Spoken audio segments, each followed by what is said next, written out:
Hey, what's going on, everybody? It's Zero here. How's everybody doing today? Hope everybody's doing good. We're back on the beast again, like I said we would be. Get everything ready. Alrighty. So first things first, we're actually right near it too, so that's kind of convenient. We're gonna go to the mental asylum. Justin, his kind soul, informed me about a window being open that I somehow fucking missed. It's called being a dumbass. That's what it's called. So we're gonna go. Oh, I was like, I didn't even know these people were over here, to be honest with you. Some fucking loot over here, though. What is this? What's over here? You're gonna have to tell me. Pigments.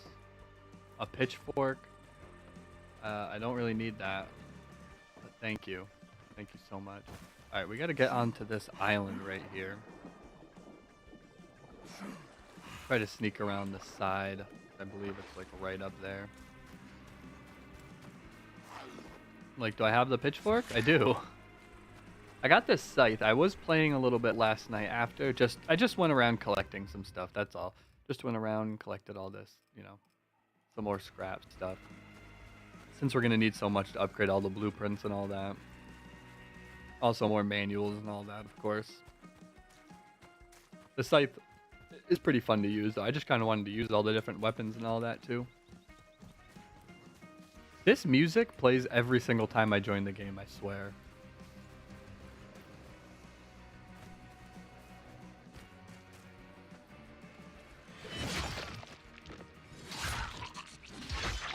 Do this, get some camouflage on quick.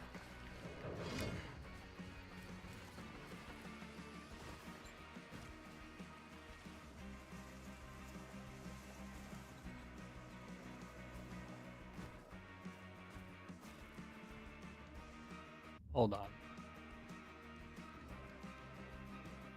The front door.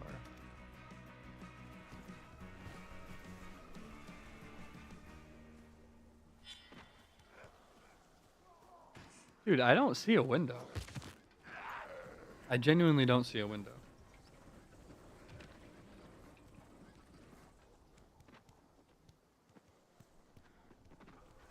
Okay, that zombie just climbed right over me. I was texting Justin. I was like, I need help finding this window, apparently. I thought it was going to be, like, obvious once he said it. He said the same window I climbed out of. The thing is, I don't remember fucking climbing out of a window. Am I even looking at the front entrance? That's what I'm curious about now. Is this the front entrance? There's literally, I could see a collectible. That's fucking painful, wow. I get it, guys, I get it. There's a lot of shit, and you're mad. Okay, game. Really? The game froze on me. That one was not me. Alright, let's see. Take this. Do I have any flamethrower ammo? Can I make any flamethrower ammo? I know it'll just attract them. I can't make any flamethrower ammo. Damn. Okay. Can make grenades though. Oh my god, I can make a ton of grenades. Holy shit. How many grenades can I have? 31! Holy fuck. That's insane. I could make 31 pipe bombs as well. Let's make a couple pipe bombs and see, make like 5. I don't think we'll need more than that. We probably will. That was a straight up lie. I lied straight to your face.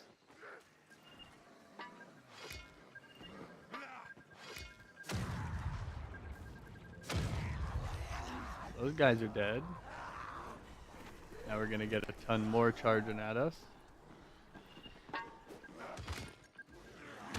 Oh, I'm dead. I'm so dead right here.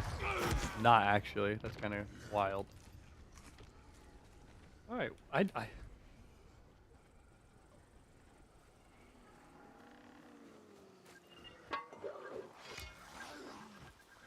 Oh my god. It's all the way to the right, dumbass fuck. Alright, dumbass. Alright, Mr. fucking dumb fuck. We're just gonna kill everything in here. Snack up real quick, kill everything in here. We're gonna try to collect as much fucking...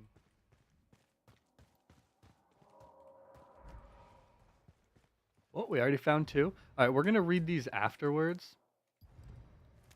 Okay, we already found 2, and then there's one more that we need. I actually know where it is.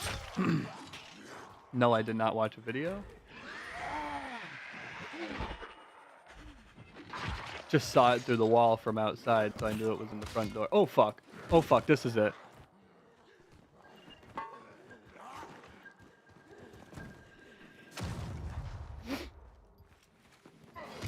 Guys, seriously.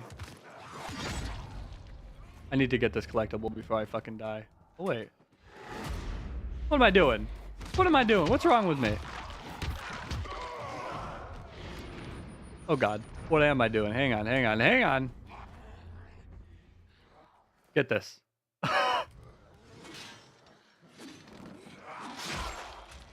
Hang on, let's farm them. We're farming. Hold on. This is crazy. Crazy method right here. Hang on. That's insane. You fucking bet I'm looting all these guys now, too. Holy shit. That's crazy. Okay, well, I think we just got all of them, honestly. That was... Luckily, we didn't have any in the basement. I think we must have gotten all those ones when we went down there the first.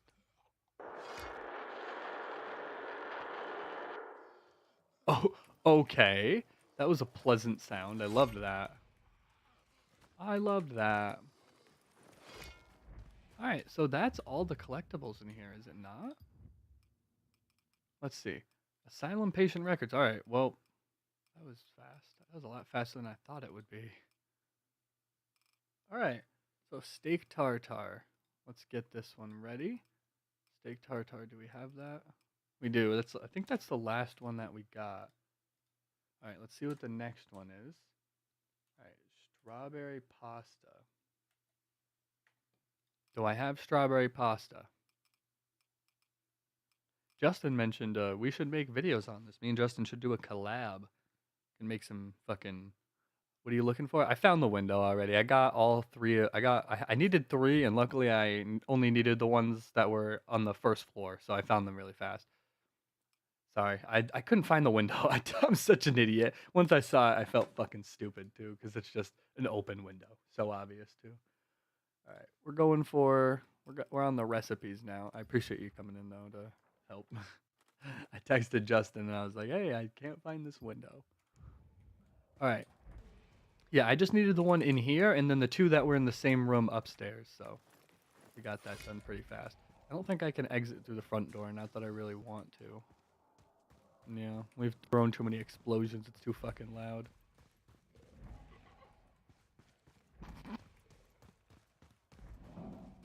Fuck that. Yeah, it was in this room. Alright, let's get out of here. Alright, the strawberry pasta collectible is over there, so that's where we're going. I was trying to collect gasoline from cars and stuff, but I don't really know what the best way to do that is. I think, honestly, it's just looting the actual gas stations. Because last night, what I was doing is I'd literally just loot, like, pharmacy, mega store, hardware store, the apartment buildings, and then I'd do as many as I could until night, and then I'd just sleep, and then reset the loop over and over. I did that, like, 2 or 3 times. Honestly, that whole loop is just... You could loot almost the entire city in a day if you go fast enough. So I was just trying to collect loot and all that.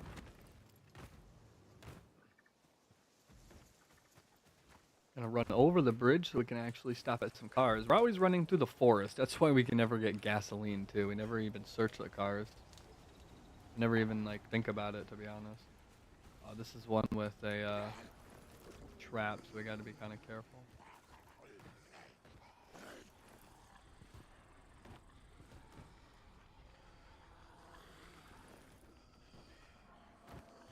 Alright, nothing. Those really blown up ones never have shit. I think you can check those twice sometimes too, but I usually don't.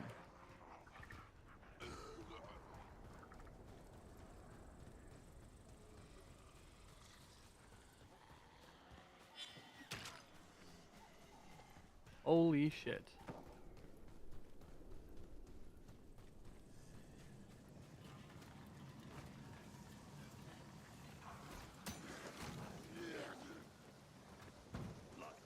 Oh shit, I'm dead.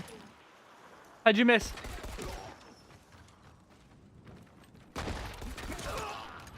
Fucking cooked, my guy. Didn't even get a chance. I saw a purple rifle in the shop too. I didn't end up buying it. I didn't know I had to repair this. I didn't end up buying it because I didn't. It was like $2,500. I was like, I'm pretty sure that there is gold versions of like all the guns everywhere, and I didn't really want to waste my money. So we'll see. We're gonna search for all that stuff. I just want to get the collectibles done. Then we're probably gonna go get all of the different special weapons around the map that you can get. Justin was telling me about a beaver, like a stick Easter egg to do. You get some stuff, so that's cool. I'll have to look that up, and we'll go search for that stuff at some point after all the collectibles are done. Hello? No? Yeah, we still got quite a bit more to do in the 100% series, honestly. Probably have like at least one, if not two more 12-hour videos coming out about it.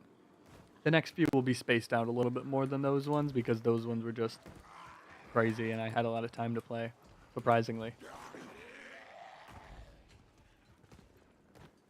I don't know where the strawberry pasta one is. I just know that it's there in that spot that I marked. Okay, I'm gonna assume it's in this house.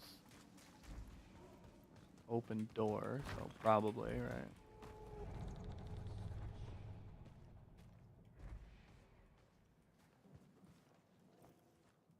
Why the fuck can't I grab that? Excuse me? What could it be? Oh, okay, I got you. I got it.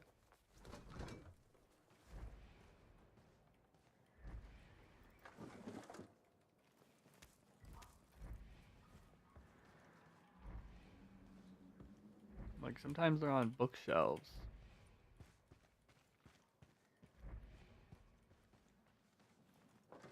Am I even in where I marked? Yeah, it's probably closer to the front of the building. Or it's not even in this building. Who knows? You never really know.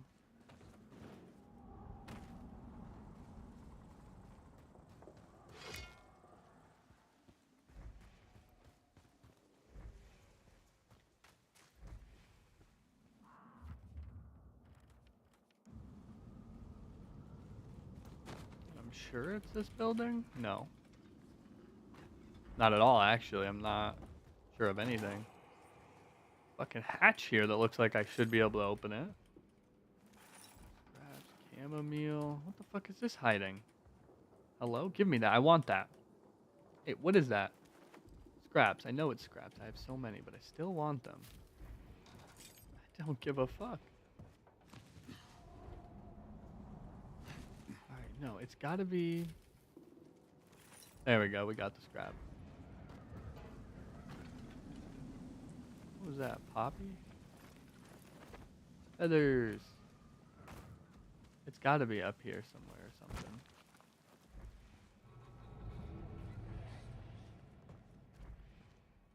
Let me just double check that we don't already have this one. That'd be crazy. No, it doesn't look like it. You know, you'd think it would be in the kitchen. Oh, what is this?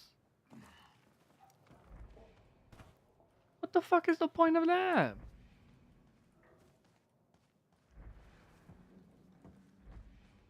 Is it to signify like, hey, look up? No? Wait.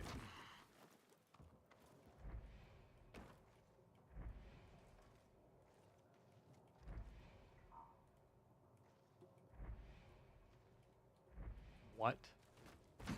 What the fuck is in there?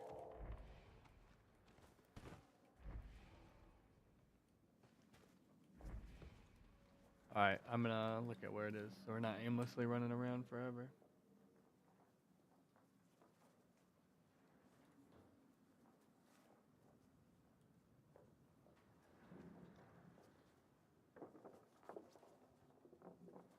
I'll be completely honest with you, that didn't fully help me.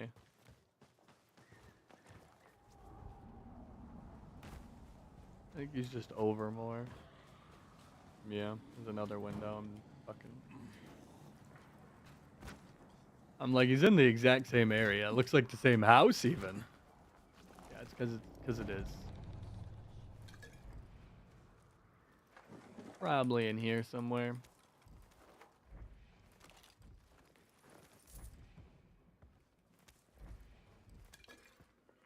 Oh wait, we actually have to read the mental asylum record, so we'll do that after we search through all these. So yeah, after we collect all this, I'll show you guys, and we'll read off all those mental asylum records. I don't know if I should be saying mental asylum or just asylum. I honestly don't remember. I think it's just an asylum, but so that's my bad. Not sure exactly. Well, there's definitely got to be a way down, right? Or up. I mean, hell. I guess up works too.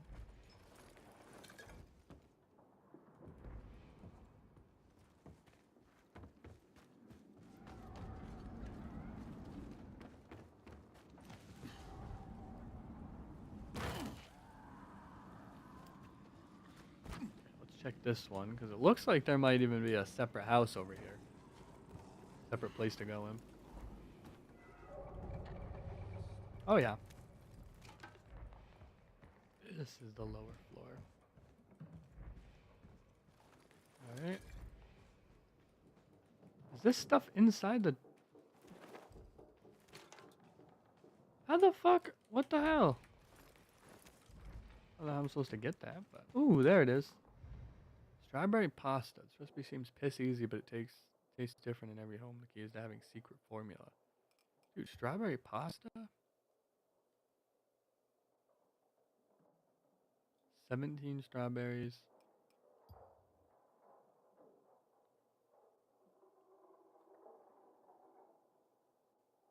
It's just pasta, but with sugar and cream and TV. Okay, that's a little crazy. That's a little wild. See, I would do it, but honestly, it would be so much money to buy all the stuff in order to make all the shit from this fucking recipe. I mean, that and considering we found one, it wasn't like an actual recipe, it was like a note on the ground, and it was a safe combination code. But it was like 60 something bananas, I think, 67 bananas maybe. It's for banana bread. Like, holy shit. Alright, let's find the next one. I'll mark it on my map. And then we'll read off those asylum places. Bread roll with banana is next.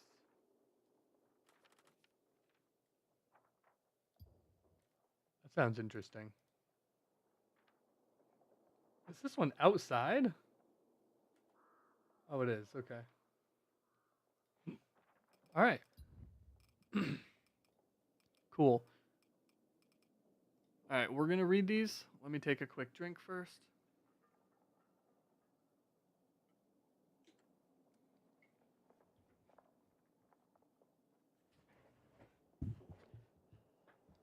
All right. Project 1913. Subject Kurt. April 6th, 2015. Condition severe psychosis unresponsive to conventional treatment. Procedure induced prolonged sensory deprivation. Notes: the subject was placed in isolation for 72 hours without stimuli to explore the limits of the human mind's ability to cope with sensory deprivation. The results were as anticipated. The patient began to exhibit severe dissociative behavior within 36 hours. By hour 50, auditory hallucinations were evident, and the subject expressed desire for self harm, which was permitted under supervision. The desired result, complete loss of self identity, was achieved within 64 hours. Outcome: patient terminated via voluntary self mutilation. Jesus fuck! Signed, Dr. Marius Fisher. Alright, just give me 2 seconds, guys. I just have to do something real quick I forgot to do when I woke up. So, 2 seconds, and I'll be right back.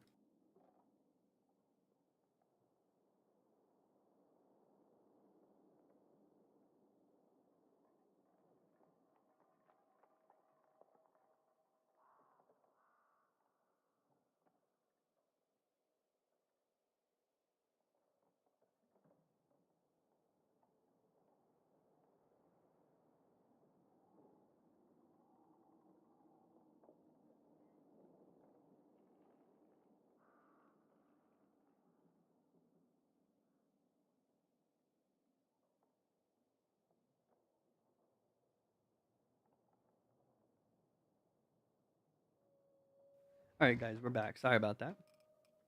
Alright, right back to it. Project 1913. Subject Helga. Condition, November 12th, 2016. Condition, depression, suicidal ideation. Electroconvulsive stimulation at 3 times recommended voltage. Holy shit, dude. Notes, utilizing modern equipment, the subject endured 15 separate rounds of electroshock, each session exceeding normal voltage parameters. The objective was to determine if heightened electrical stimulation would accelerate the collapse of cognitive function. By the 12th session, the subject exhibited a complete neural disorganization followed by violent seizures. Subject non-responsive, post-session categorized as vegetable, monitoring terminated. Oh, damn. These are so brutal, dude. Dr. Maurice Fisher, of course. So who is Maurice Fisher? Is that obviously someone down the bloodline? February 28th, 2018. Condition paranoia, violent tendencies, induced hyperphobia via adrenaline overproduction. Artificial hormone injections were used to accelerate the body's production of adrenaline, heightening fear responses. The subject's baseline was established before administering the cocktail of stimulants designed to overload the adrenal system. After 2 days of continuous adrenaline production, the patient's fear response escalated uncontrollably, resulting in complete psychological collapse. Subject began to perceive constant, unrelenting threats in his surroundings, leading to severe physical self-injury and an attempt to escape.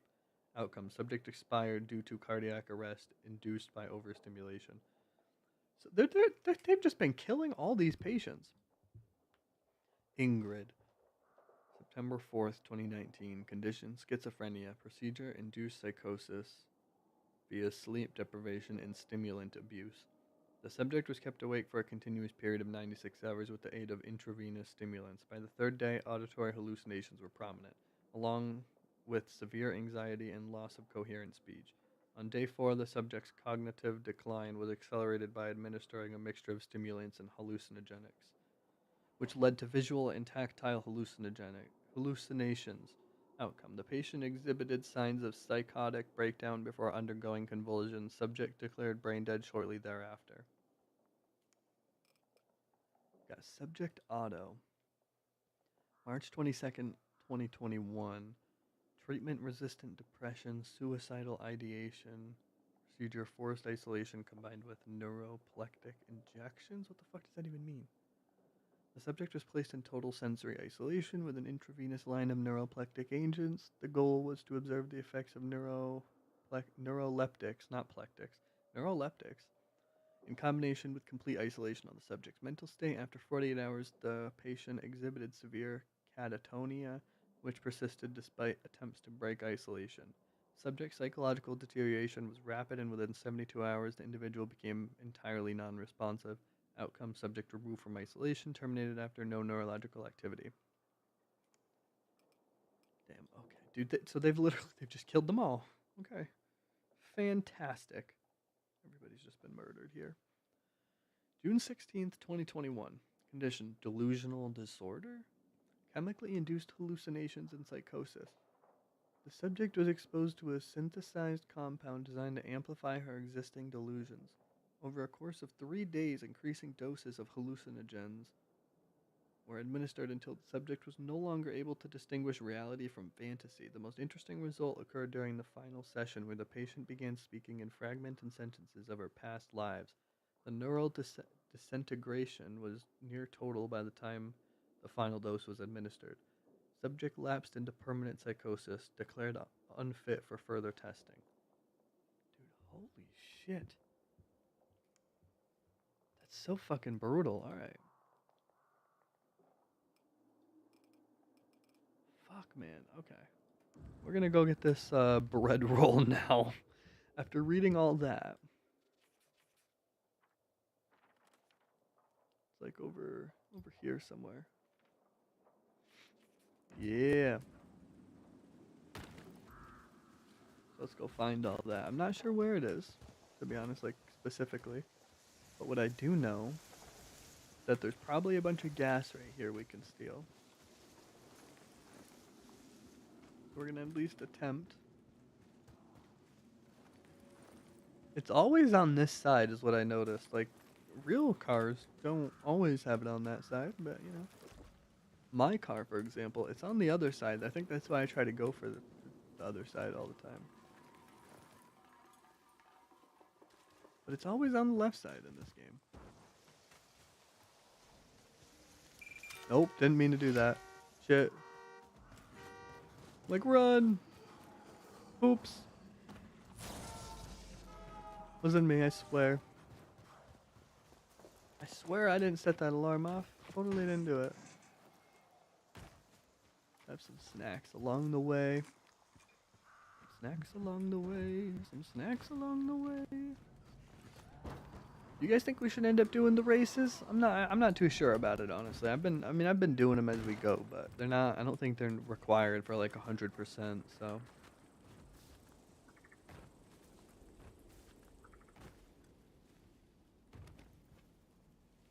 Oh, there we go, we're good.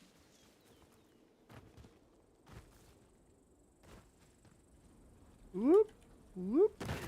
Oh yeah, we also are gonna have to do these treasure maps at some point. I don't even know where the fuck they are. Oh, they're right here. Treasure hunts, yeah. I'll have to find all those and do them all.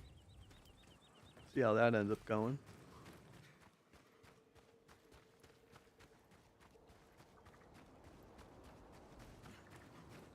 Run, Kyle, run.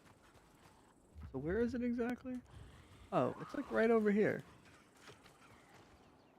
At least it seems.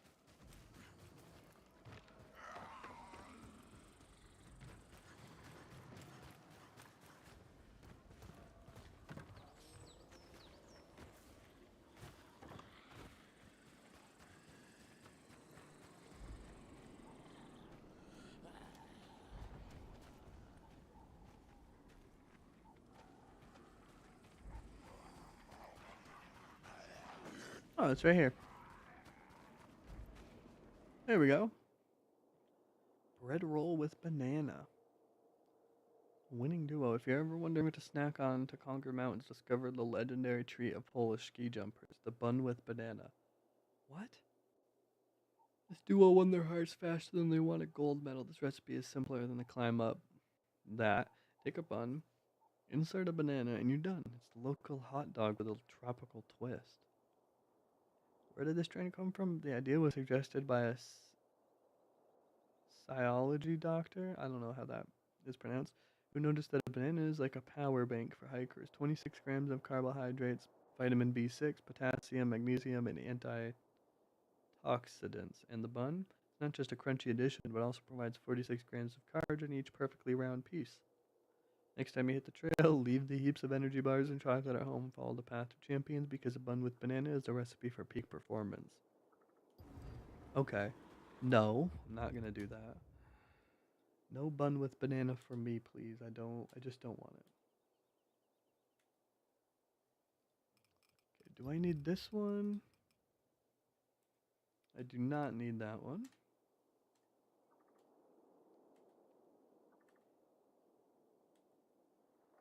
Do I need this one? Alright, last one we're going to get is fruit dumplings. Okay, and it looks like it'll be somewhere over here. Quite a long walk.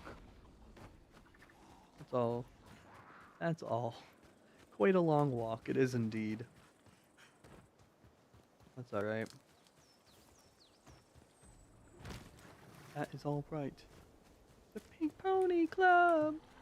Dance at the club! I shouldn't sing, I'm so good at it, I know. I'm gonna get copyright. Saw this, well, it was on Instagram. I don't even know what they call those. I'm just gonna call it a short. Saw a short, and it was just really funny. Super funny. I can't play it because it has the music, but you know, it was funny. It was real funny. You would laugh. You would laugh if we were friends.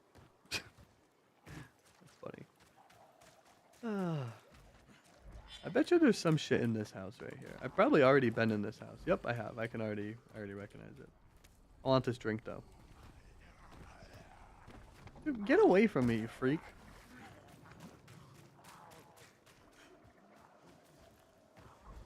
He thinks I want the smoke. I do not. I don't want it at all, actually.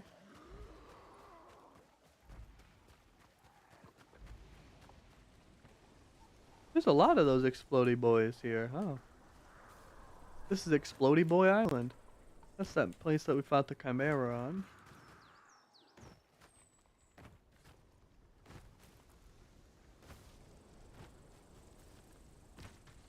Yeah, I figured we'd stream for a bit today. Today's my day off, so it's always fun.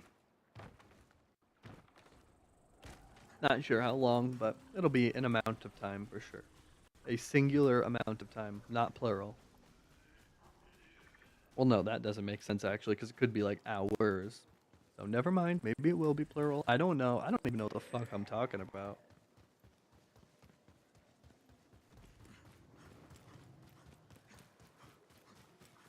I got coffee here. Only like a couple sips left. Hoping I don't fucking spill it all over myself this time.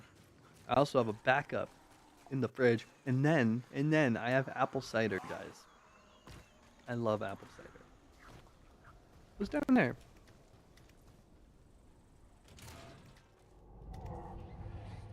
Something where we've already probably been.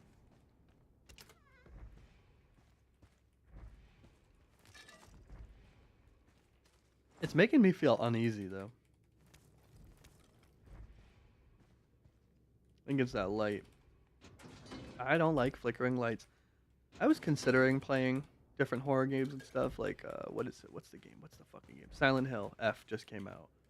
I just never really played any of the other ones, so I didn't know if it made much sense or not.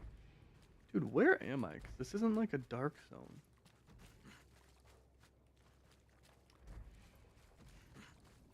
This is definitely a mission area, I just don't remember what mission.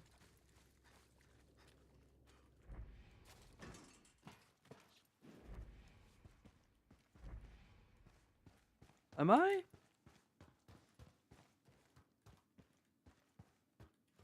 Am I like in the fucking GRE hospital? No, I'm in the same fucking school that I'm always ending up in. Yeah, see? Same fucking place. I'm always ending up in there.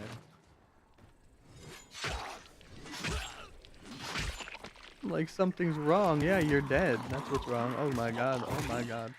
Back up. There's way too many zombies there. Absolutely not for me. No. Oh, it's my own fault. I know, but like, fuck, man. I literally every single time I run past a zombie, the grab just feels like it's so much further in this game. Okay, they just have melee weapons. I'm not too worried. We'll just keep going for now.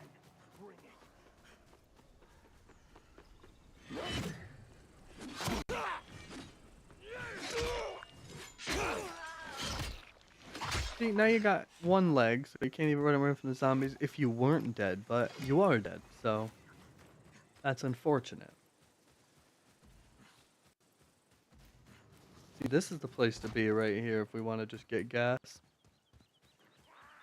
I say that as I get up here and there's literally no fucking anything at all. There's nothing at all. Where the hell am I going again? Over here, okay. I was like, I see it now. Now I see. I didn't for a second, I fucking lost it. How far along are you in your completion of everything? Well, the main story is done, the side quests are done, most of the races are done, and this is how many collectibles we have left. That's treasure hunts. We haven't done most of these treasure hunts, but yeah, we're doing all the collectibles right now today. I'm using a video because it would be impossible for me to run around and find 30 whatever the fuck murals and all this, and it wouldn't be impossible. It would just take me. There would be like 19 12-hour videos, and nobody's gonna fucking watch me just wander around the whole time. So, yeah, we're running from place to place, grabbing all these collectibles right now. We're working on our last recipe at the moment. Not sure exactly like a percentage how far, but I mean, I think I have like 24 or 23 out of all the achievements. Like 30. But we do have some fairly easy ones left, like use the beast. That's pretty simple. Cool, we got fruit dumplings. All right. Now I'm going to show everybody these frickin' recipes, all right? I'm not going to read these. Wait, this one I can read. Old Polish lentil cuisine, plesk or beaver tail. The beaver, as an aquatic animal, as well as possessing the qualities akin to fish rich in fat, which Pliny the Elder himself described as living in water, and whose tail presents itself to be covered with scales, is very much appropriate for serving on Lent days. Take heed, my gracious lady, to the fact that even Cistercians, I'm so bad. I'm so bad. Who fast for most of the year, consider and consume beaver tail as fare for Lent. If you wish to serve this delicacy at your table, proceed thou as follows. Initially immerse the beaver tail in boiling water and frequently pour hot water over its scales until fully clean. Forthwith the tail ought to be placed in a long pot wherein 'tis to be joined by the company of pork fat slabs, generously sprinkled with butter, chopped onion.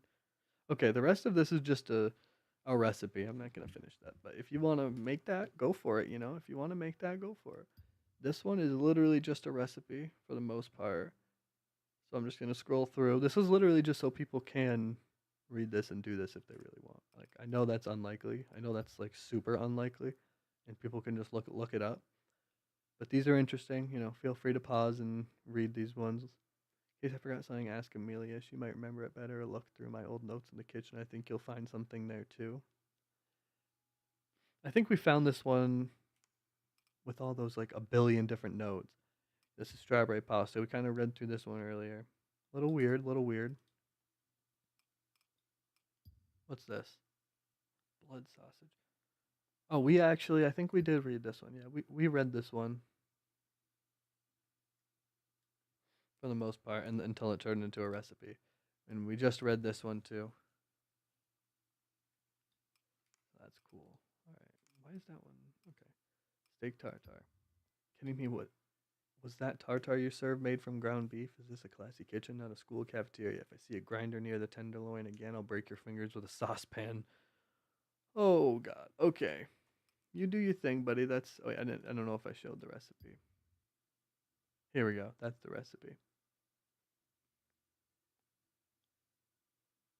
Oh shit, this guy's gonna get fired if he doesn't get this right the first time. God damn, alright. He's got some pressure. This is the fruit dumplings by Jory's grandma we just found. 400-gram seasonal fruits. Okay, I gotcha. And then we have, what is this? Flemish carbonade by Nathan's mom.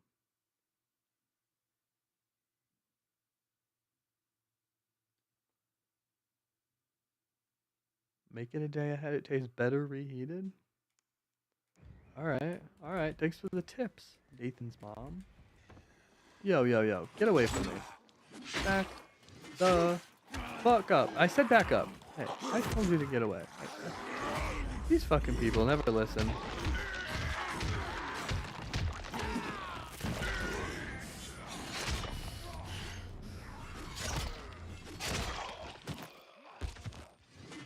I know, it makes the runners come, but it's usually less than the crowd I use it on.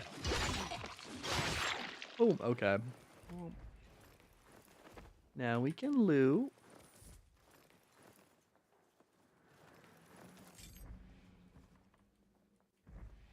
Alright, what is next after these? Let's check it out. Alright, we got the recipes. Now we got the Baron's research recordings. Alright.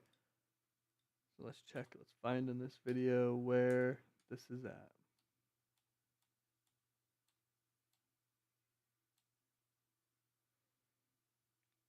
Memo 1, I'm pretty sure we have. Zoom all the way down. There we go. How the fuck did we not get that? Are you kidding me?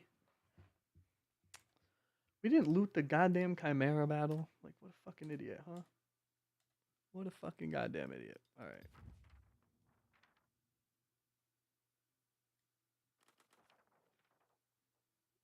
This guy is just marked right here, seemingly, but pretty sure the island just isn't visible on the map. Alright, let's get over there. Pretty sure we just passed by that too, so that's awesome. I'm really great at finding collectibles on my own, apparently.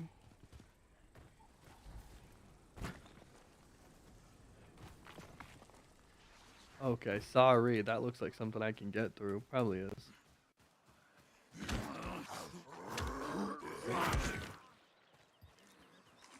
Even when I play, sometimes I'm like, how the fuck did I beat this game? Like, how did I get this far? Fucking run into everything. Something to search for in here.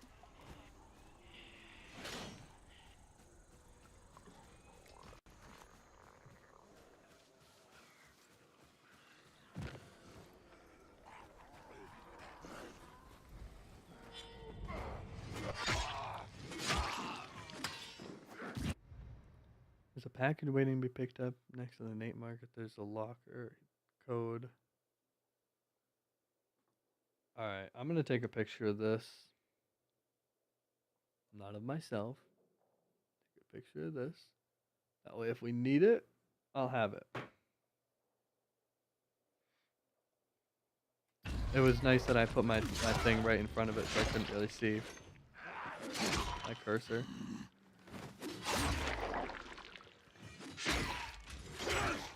Now we're just gonna have to sit here and fight our fucking way out of this.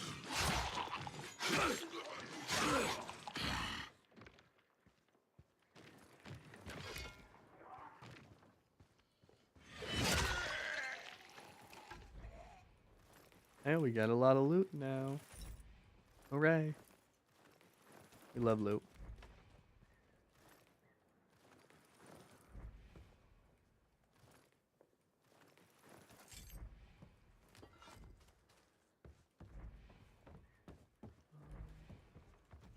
Exit here. Cool. Yeah, that's not a collectible we pick up. I find those ones to be so interesting. I mean, I get them. They're just like placed in the world and stuff. It's just interesting. So it's like if I don't read them then I might never find them again. Who fucking knows? It'll at least be a while.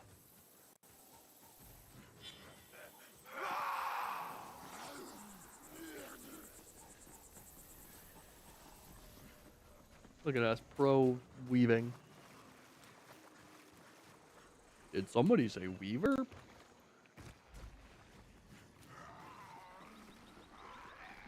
Anything I need from here that I haven't already gotten? Nope. I'm like pretty sure I am missing some piece of clothing or something. That's crazy. Get away from me.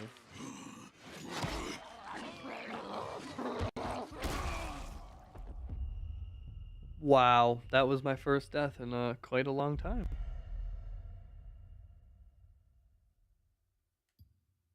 Wow, at least we don't lose XP anymore than we're max. Holy crap. Well, shit. That was kind of funny, I won't even lie. Alright. Keep it moving.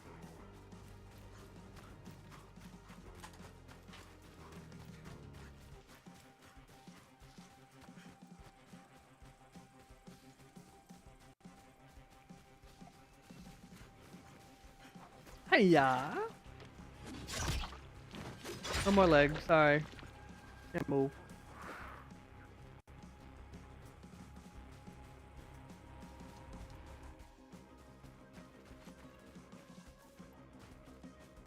At least this game does have good music. Gives something to listen to while we're running around.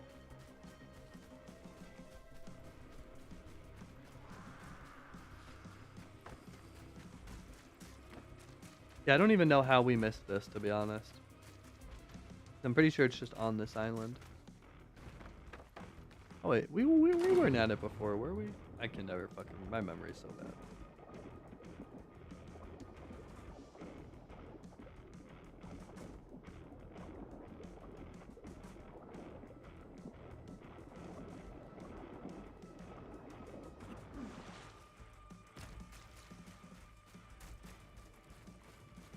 Okay, where is it?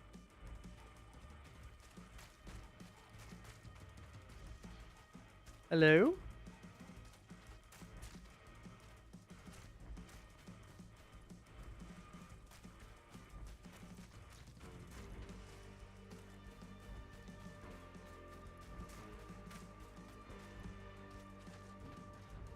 I guess maybe I was a little bit distracted by, you know, all the zombies and stuff.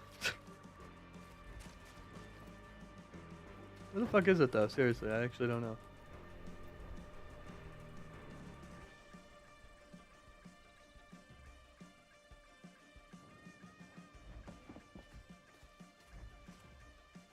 Oh. Look at this dude. Yeah, I don't know how I missed that, but we'll just pretend I didn't, right?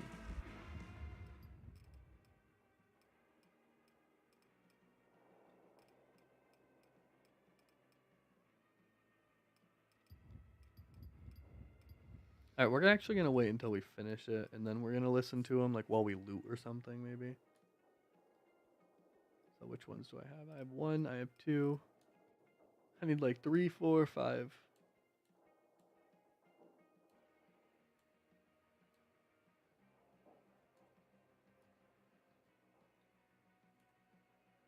Three is all the way up here.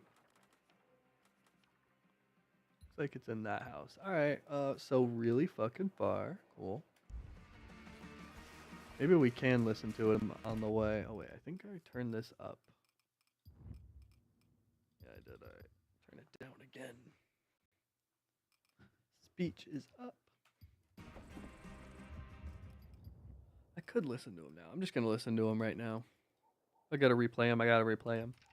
It never ceases to amaze me how easily certain institutions can be manipulated under the guise of partnership. The GRE has accepted the funding without so much as a second thought, welcoming the supposed assistance in their research. Of course, they believe they're in control, believe this is merely a strategic collaboration. The naivety of those driven by desperation is astounding. They see financial backing as an opportunity, failing to recognize it as a leash. I needn't state what this means. Control over their findings is inevitable.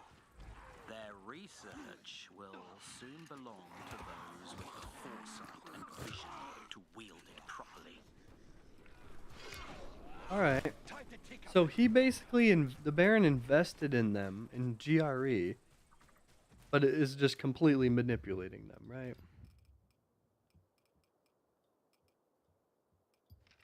Dr. Bennett delivered the Alpha subject today, as planned. We've already heard this one, but we'll listen to it again. Apparently they captured him somewhere outside of Haran. The Just subject because. has been placed into a drug-induced coma, but I remain cautious. Its resistance to sedation is noteworthy, a factor that must be accounted for in upcoming trials. Full anesthesia, while preferable, may not be feasible, given the subject's heightened tolerance. The challenge now lies in managing this unpredictable variable. Although prolonged pain during experimentation could produce unintended psychological effects, data collection must be prioritized over comfort. After all, the goal is to explore the limits of the subject's resilience, not to coddle it. Alright. That's literally just the Baron talking about him experimenting on us and how we're very, you know, resistant to all this stuff that he's been doing to us. Yeah, we're on the way to find the third one, and then we'll be able to complete this a little bit. We'll probably listen to them all back to back to back when we're all done. We'll see. Maybe we will, maybe we won't. Listen to them on the way to the other one probably too. I like that there are ones that you can listen to. It makes it a little better.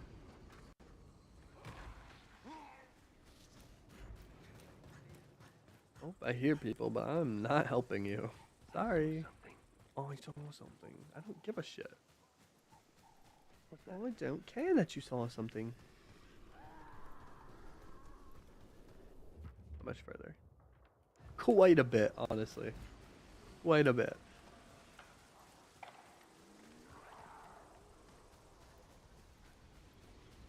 run around the outskirts. Hopefully there's a couple less zombies out here. Ooh, get away, get away.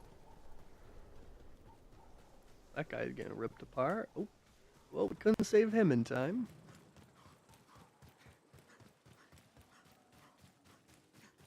Couldn't or wouldn't, I don't know. Same difference.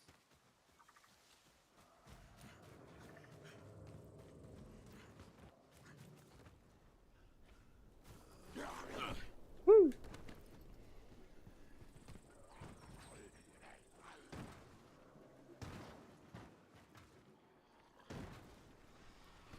Too many zombies to loot all the cars right there. At least right now I could kill them all, but I thought about it because I got the beast, but I just don't really want to. Oh wait, it's almost nighttime. Are we even gonna fucking be able to grab this? We should be able to, and then run to a safe zone. We'll use beast before that to kill some stuff, just so we don't waste it.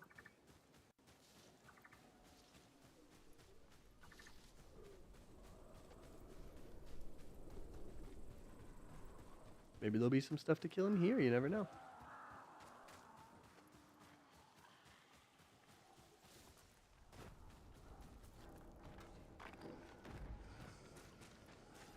Where are you?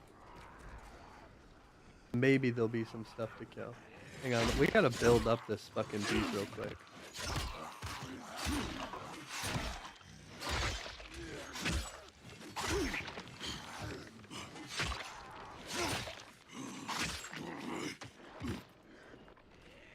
Hold on.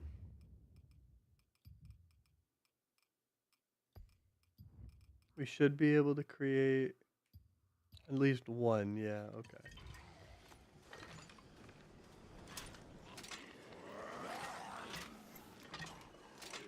Let's be honest, there's not gonna be a better time for this.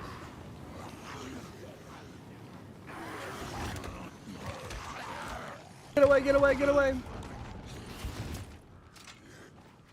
Okay, don't reload for nothing, dude.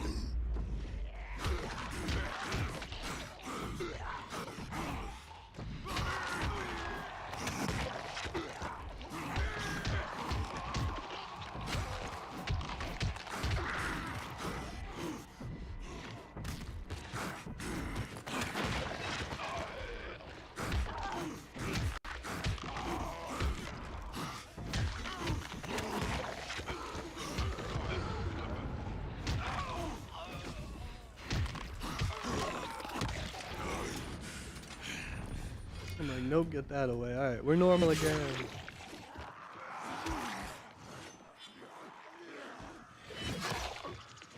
Yeah, we need to kill stuff with the beast anyways, so. Look at that sun. It looks like it's been foggy out today. Cloudy. In the game, so. That'll be changing.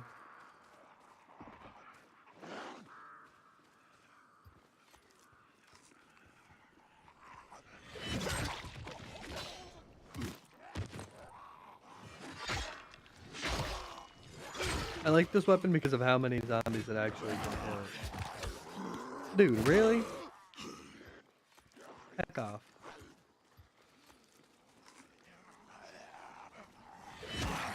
Oh, fuck you.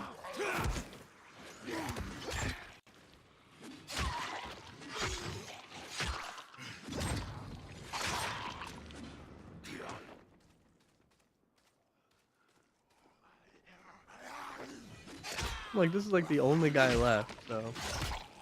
Alright. Now we can actually run around and loot everybody and take our time a little bit to look around. That's kind of why I did that, just so we didn't have to rush, but we also get an absolute ton of loot for that, so. That was a lot of zombies killed, especially over here where we used that flamethrower. Yep. Right around here, I'd say. Oh yeah. Look at all that loot. Oh my god. I love getting loot like this. Like, this is the best, seriously. Going and killing a huge horde of zombies. just to get like an absolute fuckload of loot.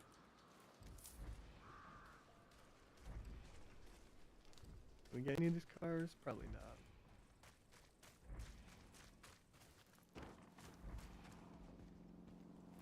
Oh, we found it. The Baron's research memo right there.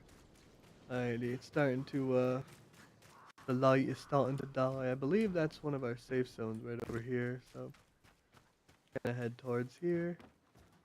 Is this the safe zone? I think it is.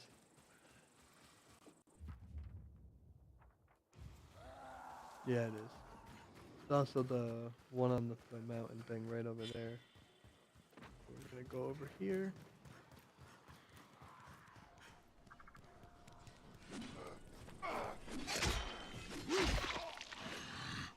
There's a lot of zombies coming after us right now. Hang on, why is that?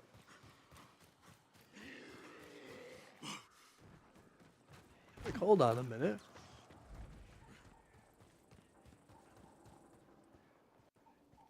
I get so confused on why the zombies don't want to come in, but you know, it's okay. I mean, I get the UV light, but there's got to be a gap, right? Like, there's no way this is safe to sleep. What is this? Treasure map D4. Nice. Okay, we found another treasure map. Pretty nice. I also began on upgrading all those limited time weapons in here. No, I didn't do all of them, but some of them are level 15 now, so that is cool. Wait until next morning. Oh wait, no shit, I meant to use the beast. Fuck me, I wasted it. I lied to you. Oops, a daisies.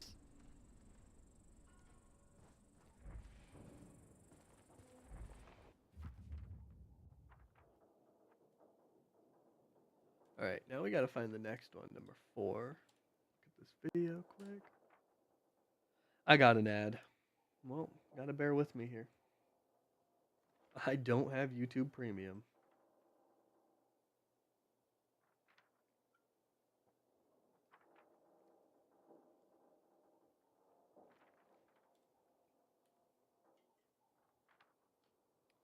Hey, fuck, excuse me?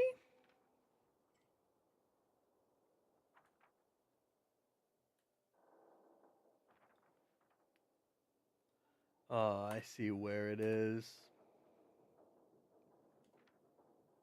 Oh, shit. I see. That's going to be kind of a difficult one. It is, like, here. I'm going to look at where this one is since this is a big mine. The mine is a very broad area.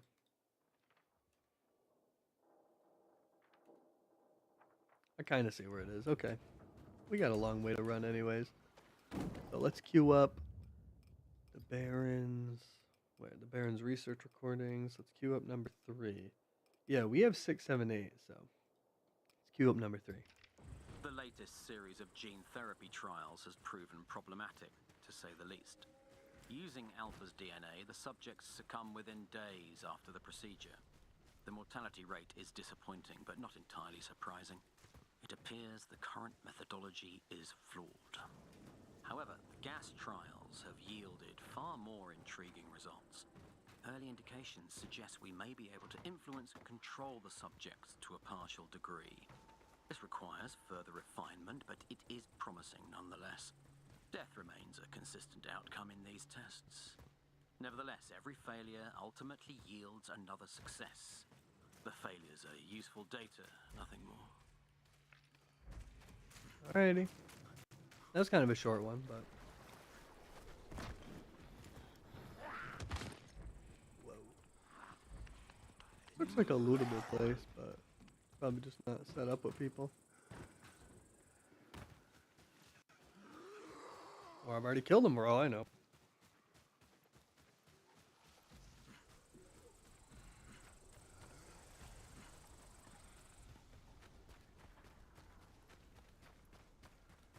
You know what I thought of?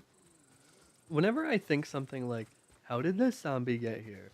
Couldn't it just be a human and they died? Yeah, that's kind of how it works, huh? I always say that. Then I'm like, I was thinking about it the other day and I was like, I always say stuff like, oh, how did this zombie get all the way up here? Well, a person could have, and then they died somehow. I guess. That makes sense, right?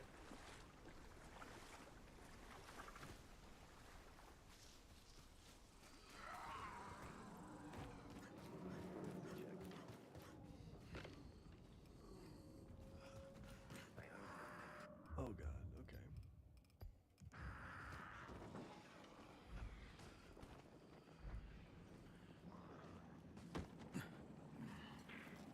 Just keep moving.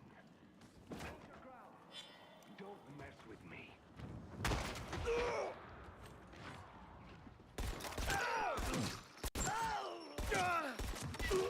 Well, they're both dead. I really only wanted that guy's thing right there.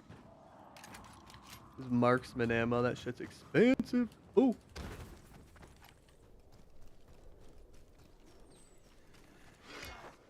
This scythe is like one of my favorite weapons to use right now, even though it's not a legendary. Still a lot of fun. It'd probably be a lot more fun if it was a legendary, to be honest.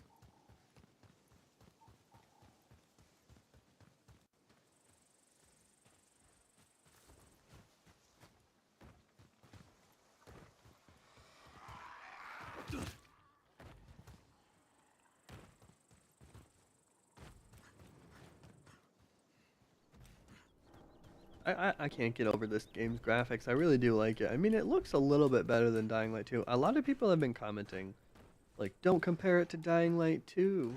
But I don't understand why they're saying that, considering this game is literally built off of Dying Light 2. Not Dying Light 1, but Dying Light 2. 2. Not 1, 2. I mean, it's a completely new game, obviously. I don't know the exact specifics, like how much code was used from either game or anything like that. But it just it's I understand that it's technically a Dying Light 1 sequel, but like obviously if you haven't main story completed, side quest completed, spoilers right now are about to be said, so leave if you don't want to know, but obviously if you're here you should assume that we've completed everything considering we're doing collectibles. But this is definitely, I would consider it just a sequel to both, like it's a sequel to both of them. Especially with how everything ends up and like how Aiden shows up and everything like that. I mean, they definitely looped it together. We definitely we don't know what canon ending was for Dying Light 2. I guess they kind of just left it open ended. Maybe there's some more something that confirms it, or there's maybe more info. I don't know. I don't even remember what happened to fucking Aiden, to be honest. Anybody remember what happened to Aiden at the end of the story? I don't. Is he just like around here? Can I see him somewhere? Did he leave? Like I don't even remember. Was he even around? Like I mean he was. He was just kind of there, if that makes any sense. The writing's never been good for Dying Light, though. I mean, Dying Light 1 or 2 didn't have, like, the craziest, best story in the entire world, so... Not what I was expecting with this game. I was just expecting a fun zombie game. Only thing I am fairly disappointed in is the fact that I was able to complete the side quest so fast. There's just not a lot of side quests in this game. Especially, I mean, compared to both Dying Light 1 and 2. Dying Light 1 especially just has so many side quests to do, and they're all so much fun. Dying Light 2 obviously added a ton of side quests. I haven't even done all of them in Dying Light 2. We kind of had to rush through that game to get done with it, to play this one. But, I don't know. It's still, like, I had, like, 35 hours in Dying Light 2 and we haven't finished all the side quests, but I finished the entire game and all the side quests, and more, by, like, 30 hours in this game. It is just a short game, relatively, obviously. There's no DLC, stuff like that, so... I can't... Where the fuck am I? I see where I am. I just don't want to be here. That's all. Okay, I see. I see what they want me to do.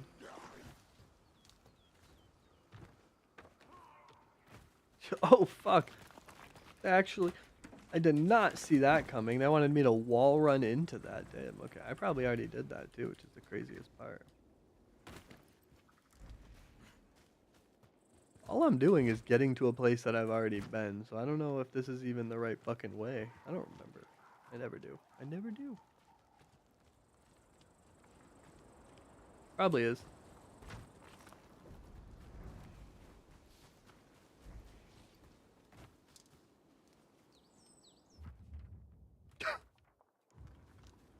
Is it?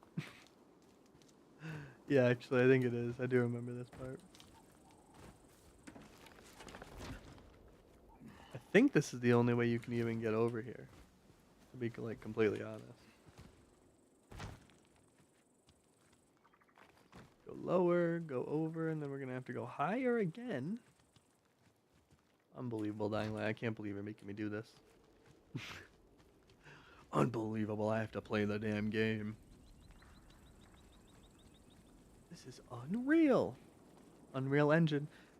Epic Games is sadly going to curse us. They're threatening us to release another Unreal Engine, Unreal Engine 6. We're absolutely fucked, guys. What did I just do? Like, what did I just do? I genuinely don't even know what I just did. I'm fairly certain I'm supposed to wall run there. I just fell on my ass flat. I'm really happy we're going to have to do that. But yeah, Epic Games is threatening to release Unreal Engine 6. That's fucking scary, ain't it? An all new level of unoptimization. It didn't even get Unreal Engine 5 right. It's kind of wild to me that Epic Games is the one that's making this engine that all these major titles are working on. Like, you'd think it would be someone, like, I don't know, like Microsoft. I mean, I guess it's Fortnite, so like, Fortnite makes a fuck ton of money, so they're able to do stuff like that. It just kind of mind-boggling to me. Hang on, what am I supposed to do here? Wait, was I wrong? Wait. Oh wait, I was wrong. Hang on, I just fucking leaped off for no goddamn reason. That's fucking awesome, isn't it? That's fucking awesome. Is there gonna be zombies here? Oh, that's not even what I meant to say. Is there gonna be like the Baron's men here? Is what I meant. Probably, right? It's just gonna be like overrun by zombies or something. There we go. That was actually fast as hell. Okay, cool. Okay, I didn't expect to find that so fast. 5 is... Wait, do we have 5? No. Wait, we have 1, 2, 3, 4. Yeah, no 5, so we're gonna go get 5. Then we'll need 6, 7. I think there's got to be 9, right? Yeah. Okay, so I see where this is. Over here. How the fuck do I escape this place now that I'm here? I'll be this way.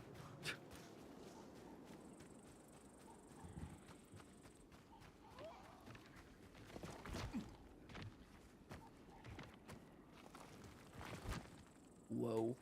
Don't be doing this to me.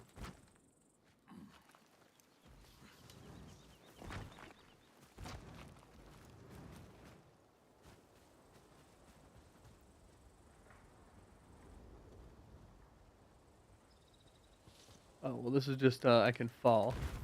Oh, perfect, I fell. For sure I fell. Okay. Just eat all the snacks in the world. I don't need bandages. I buy snacks for a reason, guys. I buy snacks for a reason. I actually store my snacks in the stash as well.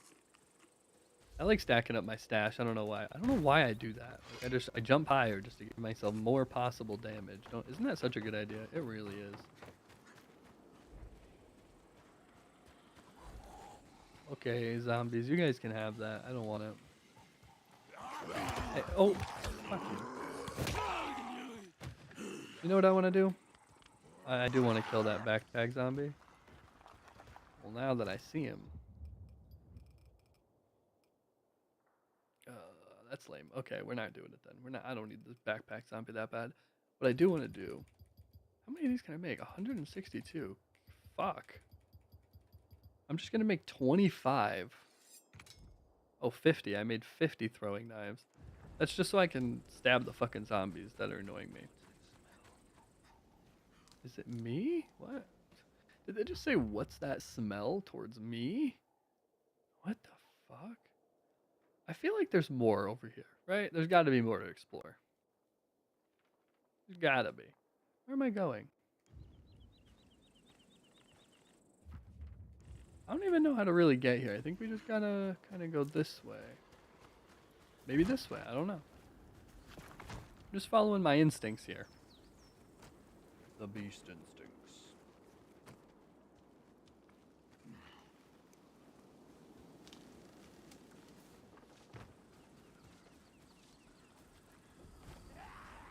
On the positive note, after we get this one, we have a bunch to listen to.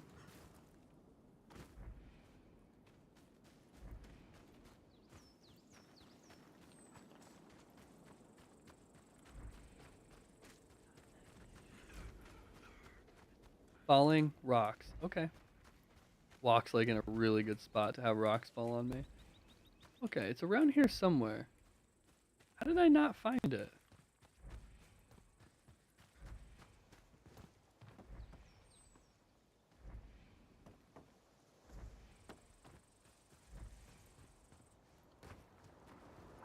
Is it gonna be by that machine thing? Wherever that was, is there one? Why don't I check the soldiers?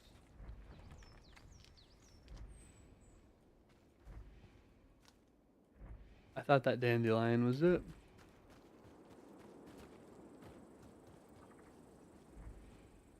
Right here. Alright, my dumbass. Nice. We love that. We love that so much. Cool, yeah, now we only need one more. Let me get that location on my map. Just the 9th one. Skip the video. By the way, I haven't mentioned it in this video yet, but I am watching Dying Light the Beast, all collectible locations by Game Guide's channel. I haven't liked the video, but I just liked it. It's a very good video, very helpful video.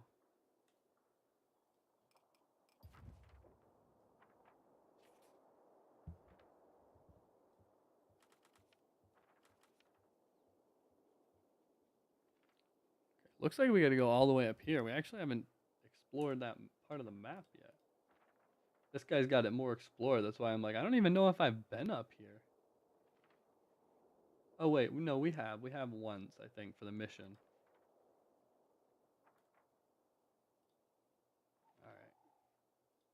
So, yeah, we're going to have a long journey. We can listen to those memos along the way. I am going to go use the bathroom really quickly, so I will be right back, guys.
Alrighty, we are back. Sorry about that, guys.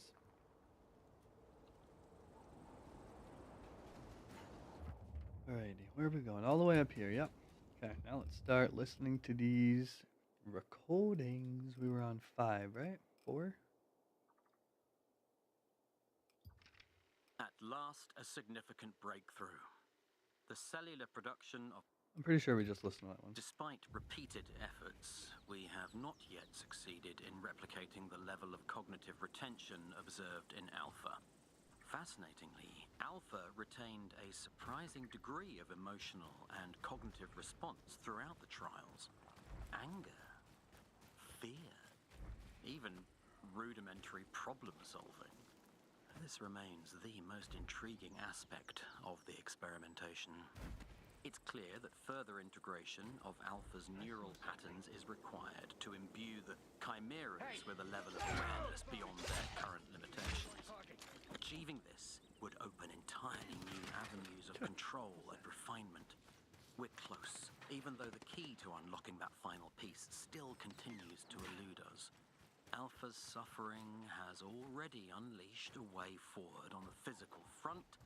Now the time has come to use all means necessary to extract its cognitive potential. Cognitive potential. Such a weird way to describe me. Okay, number 6. The latest subject demonstrates remarkable agility despite its bulk, as well as the ability to charge and strike with devastating force. The integration of Alpha's DNA into its muscle fibers has given rise to a powerful, relentless creature. However, the process was not without complications. Alpha's pain threshold was pushed beyond acceptable limits during the enhancement phase, a necessary step to ensure the target subject's resilience. Whenever this subject is wounded, its aggression spikes, likely a residual effect of Alpha's own tortured psyche. Explosive stimuli remain the most efficient method of disruption. Huh. Okay. I'm trying to piece it together. There's going to be some catch here. The early stages of experimentation with Alpha were fraught with setbacks, but it's in such failures that we found our greatest triumphs. Yes, Alpha's body endured unspeakable modifications, genetic rewiring, cellular bombardment, and systematic exposure to stressors designed to push its biology beyond the limits of normal physiology. These trials, though arduous, were essential. Alpha's responses have shaped the progression of our latest subjects. Their traits, physical enhancements, advanced regenerative capabilities are the culmination of what Alpha's broken form taught us.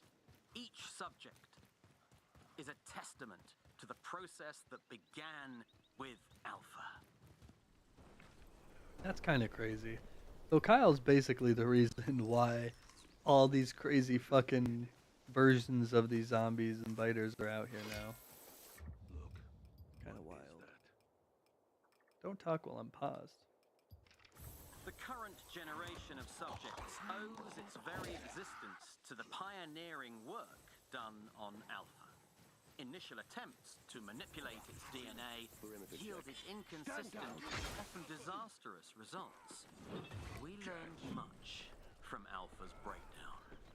Its inability to withstand prolonged genetic fusion, the rejection of foreign proteins, and the neurological collapse that followed.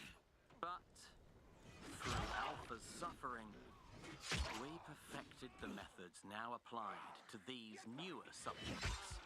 What once seemed impossible has now become routine. Alpha was merely a stepping stone, and the path forward has never been clearer.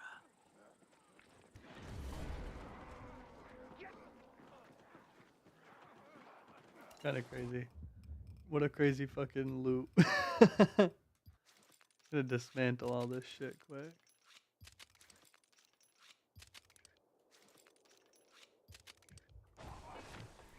Honestly, I'm gonna re-listen to that because I was distracted. The current generation of subjects owes its very existence to the pioneering work done on Alpha. Initial attempts to manipulate its DNA yielded inconsistent, often disastrous results. We learned much from Alpha's breakdown. Its inability to withstand prolonged genetic fusion, the rejection of foreign proteins, and the neurological collapse that followed. But through Alpha's suffering, we perfected the methods now applied to these newer subjects. What once seemed impossible has now become routine. Alpha was merely a stepping stone, and the path forward has never been clearer. Well, shit. Okay. Well, we got the last one. All right. Alpha's contribution to our work cannot be overstated. It was the first to undergo the extreme genetic modifications necessary to create these new specimens. While Alpha itself was never meant to survive the process intact, it actually did. And its reactions to each experimental phase gave us the data needed to refine our methods. Alpha endured an endless cycle of tests, each more invasive than the last, all aimed at pushing the boundaries of biological manipulation. Our current batch of subjects, in all their grotesque perfection, are the result of lessons learned from its pain. Alpha was, without question, a crucial part of this evolution. It's just kind of wild to think about. He just kind of stole us and then modified our body like crazy. I don't know. Kyle, we're just like a sentient fucking volatile at this point. That's all we really are. When we go beast, we like grow claws and shit, I'm pretty sure. Kind of crazy. So in the DLC, we'll obviously have beast mode, but in the next game, I wonder if we'll have Kyle Crane again as like an old man, or if we'll just have play as someone else finally. Not even Aiden. Like give us someone else entirely for the next game, you know. Maybe do a couple Kyle Easter eggs. I don't know. Give us something, but we can actually listen to episode 1 of this, The Valley's Veil. Okay. Welcome, curious minds, to the very first episode of Hidden Truths with Spark. I'm your host, Pepper Spark. Today, we embark on a journey into the heart of a mystery that's been tucked away in the shadows, just waiting for someone curious enough to uncover it. While diving into the controlled chaos that is my grandmother's attic, you know, the place where old memories go to collect dust, I stumbled upon a weathered box. Inside was a treasure trove of newspaper clippings, dated notes, and cryptic scribbles, all about a decades-old drama that unfolded in a place called Castor Woods. Now, I've discovered peculiar things in that attic before, like my grandfather's recipe for broccoli ice cream. But this was different. The clippings detailed the mysterious disappearance of a young couple. My grandmother's notes hinted at her own attempts to solve the case. Who knew Grandma had a detective streak? Looks like the apple didn't fall far from the tree. Intrigued, and looking for a new case to sink my teeth into, I decided this would be the perfect mystery for my podcast. The fact that my grandmother was so invested in it adds a personal twist, too. We'll listen to a Why podcast was right she now. so interested? Did she know more than the articles revealed? The next day, I drove to Castor Woods, the sun rising in my rearview mirror. There's something about a sunrise, isn't there? It's like the universe is handing you a fresh cup of possibilities. No cream or sugar needed. I was struck by the serene beauty of the place when I got there. But beneath that tranquility, there was a lingering aura of secrets waiting to be unearthed. Armed with Grandma's notes and my trusty hand sanitizer, yeah, folks, I'm a proud germaphobe, I began retracing the steps hinted at in her writings. I feel I'm onto something big, something radical. Not only will I dive into a mystery that has baffled others for years, but I'll also channel a side of my grandmother I never knew.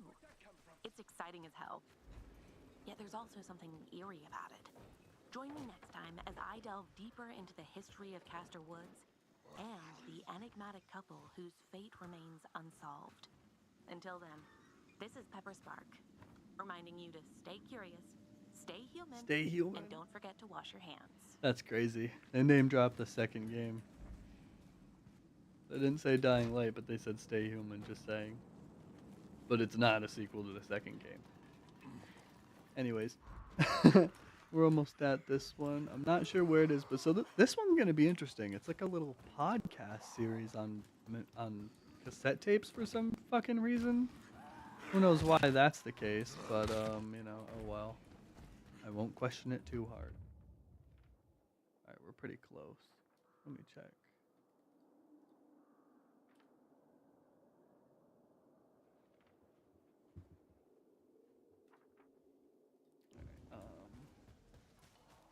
It's gonna be like up top in a building, apartment.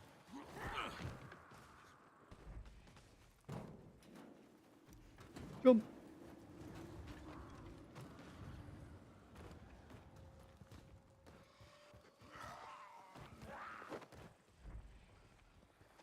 Somewhere.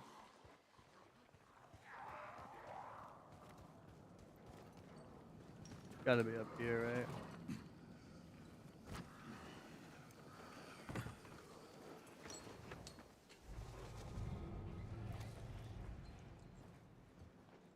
Yeah, I love loot. I do see it over there.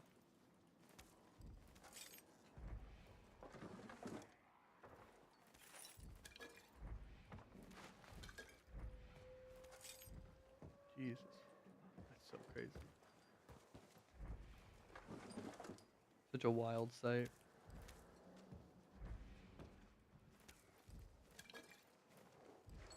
Alright, let's listen to this. Let me find where the next one is quick. I just got a freaking ad. Of course I did. I just want to find it so that I can actually listen to what they're saying. Oh wow, this one's actually much closer. Okay.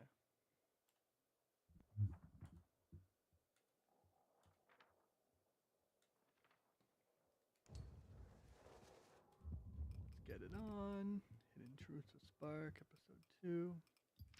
Welcome back, curious minds, to Hidden Truths with Spark. I'm your host, Pepper Spark. Today, we delve into a tale as old as time itself.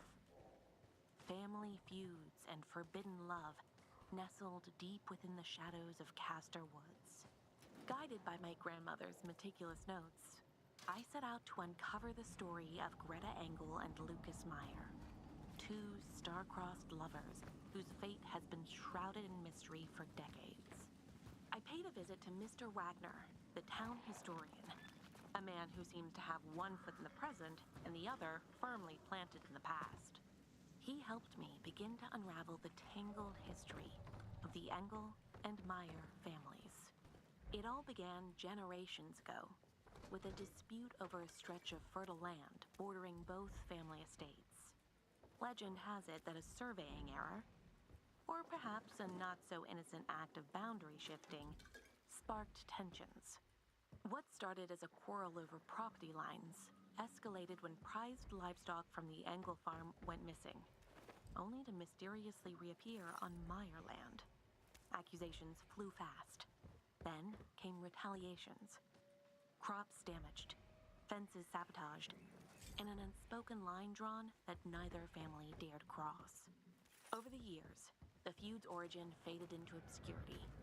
It became a bitter tradition, passed down like an old family recipe with a key ingredient missing. Enter Greta and Lucas. Against this backdrop of animosity, Their connection was both improbable and inevitable.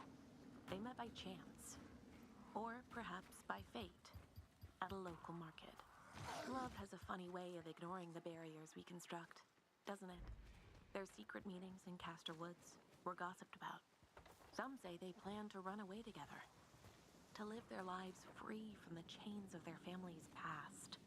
But old grudges die hard, and the shadows of resentment loomed large.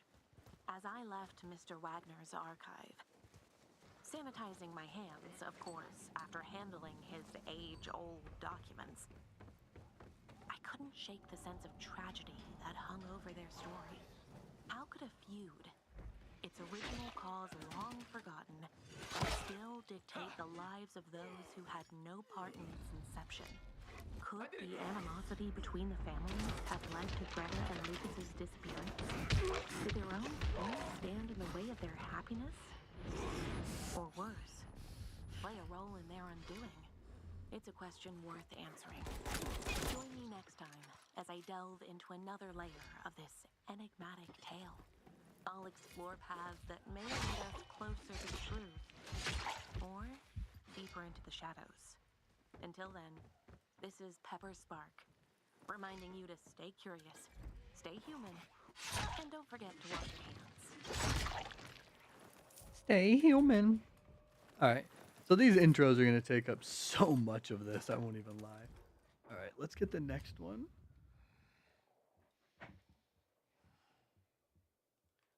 And then we'll listen to it and head over there. Finish looting this, of course.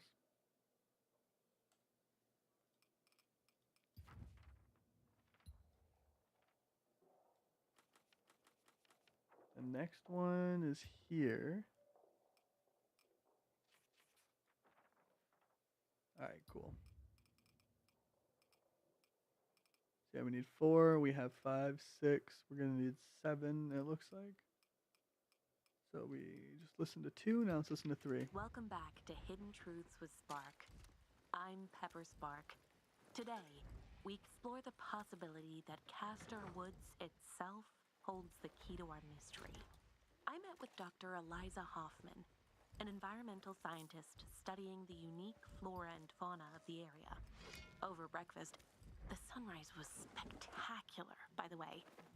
She explained that the woods are home to rare plants with potent psychoactive properties.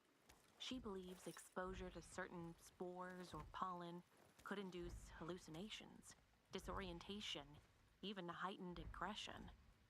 Sounds like my last attempt at hot yoga. Anyway, Dr. Hoffman showed me samples of these plants, cautioning me not to touch them directly. So I wore gloves and, yes, I also had my hand sanitizer on standby.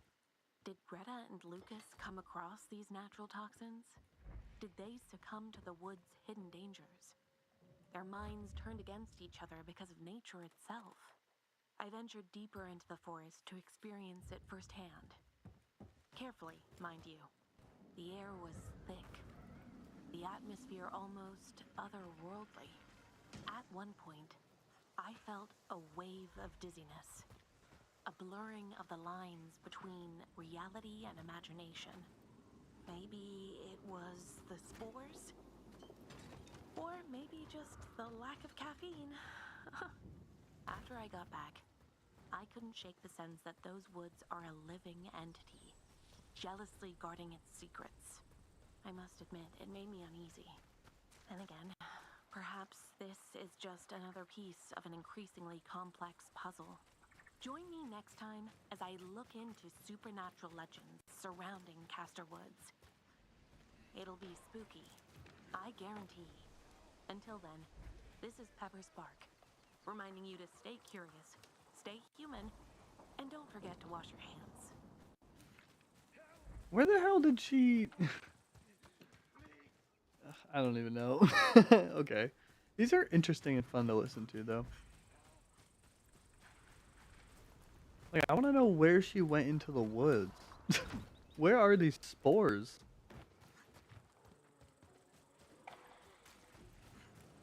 I call bullshit.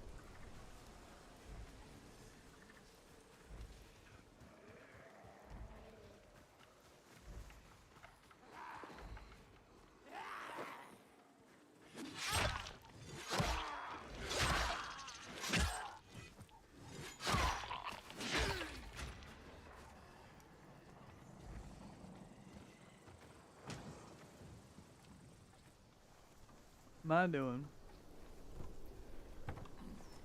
Climbing up here, I guess. Alright, if I had to guess, it'd be in here.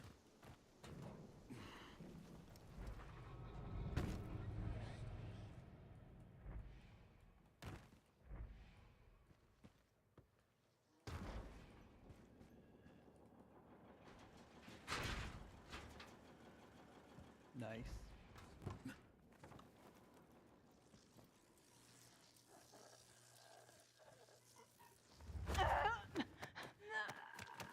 I could have used that, but it's fine.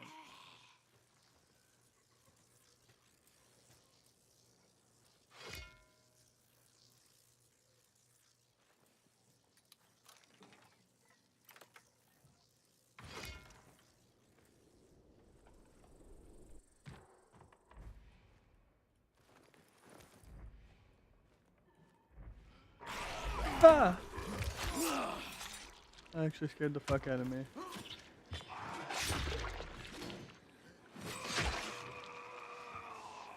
Holy shit.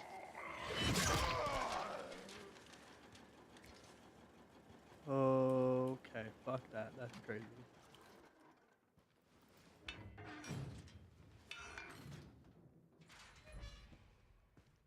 Is it in here?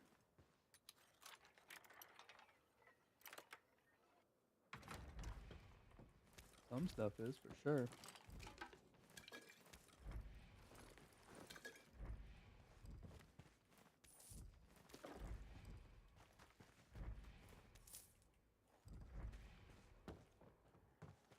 Alright, I guess I have no idea. I love that.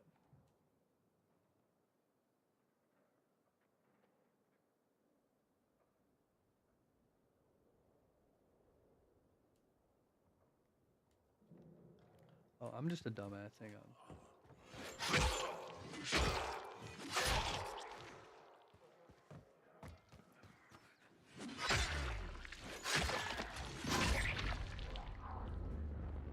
Repair.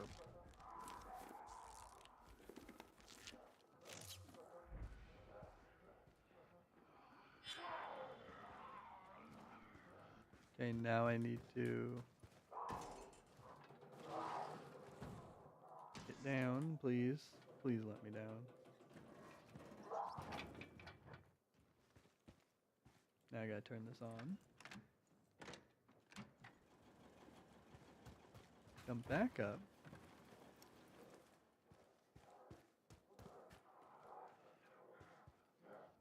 Turn this on.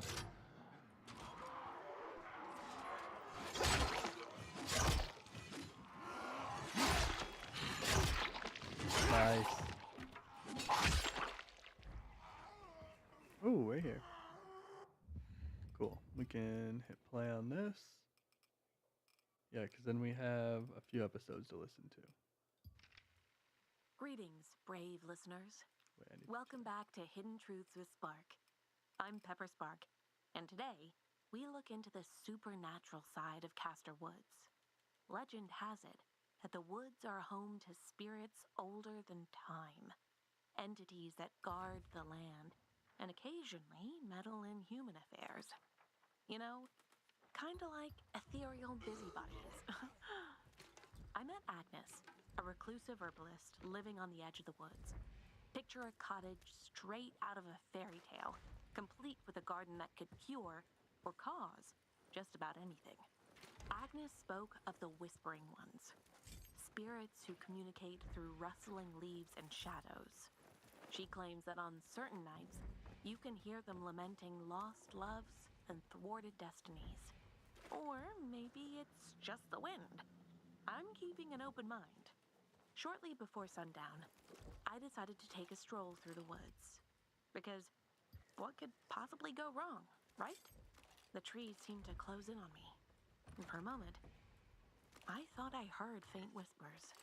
It could have been my stomach protesting my decision to skip dinner. But who knows? I came across strange symbols carved into the bark. Intricate designs that matched sketches in Grandma's old journal. Coincidence? Perhaps. Creepy? Definitely. After that spine-tingling experience, I doubled up on hand sanitizer. Can't be too Yeah. careful when dealing with potential supernatural germs. Could Greta and Lucas have encountered these spirits? Did otherworldly forces play a role in their disappearance? Join me next time as I explore a secret society rumored to have operated in these woods. Until then, this is Pepper Spark, reminding you to stay curious, stay human, and don't forget to wash your hands. Alrighty, we have the next one as well.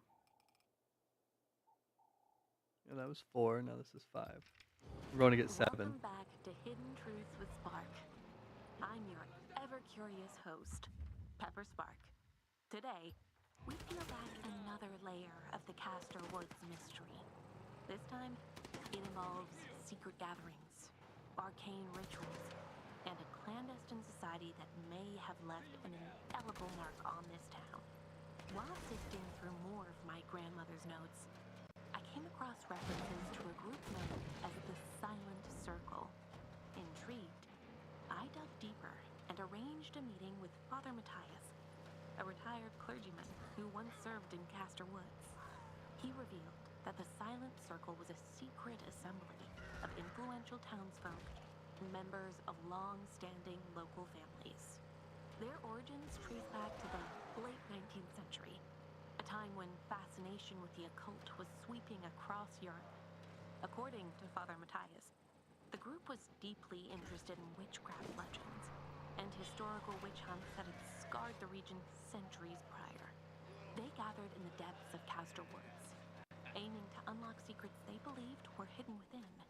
Midnight rituals, symbolic offerings, and attempts to commune with spirits. That sort of thing. The Circle was rumored to possess old manuscripts and artifacts linked to these practices, handed down through generations. Some say they sought not just knowledge, but power. Influence over events and people that extended beyond mere superstition. Intrigued, and slightly unnerved, I explored further. Guided by Grandma's notes, I ventured into a lesser-known part of Castor Woods. There, hidden among the ancient trees, I discovered remnants of what could have been ritual sites. Stone circles overgrown with moss, weathered carvings on tree trunks, and symbols matching those in my grandmother's sketches. Could Silent Circle have played a role in the disappearance of Greta Engel and Lucas Meyer? Did their fascination with witchcraft and the supernatural lead to unintended consequences? Perhaps the young couple stumbled upon something they weren't meant to see. Or maybe they were drawn into it. As always, these are questions without clear answers. Is that what makes this so worthwhile? Join me next time as we explore the possibility of a human threat hiding behind the guise of legends. Trust me, this plot's gonna have more twists than a bakery full of pretzels. Until then, this is Pepper Spark, reminding you to stay curious, stay human, and don't forget to wash your hands. Alrighty, cool. So we found 7 too, so find all the hidden truths with Spark podcast recordings. Cool, we got that achievement.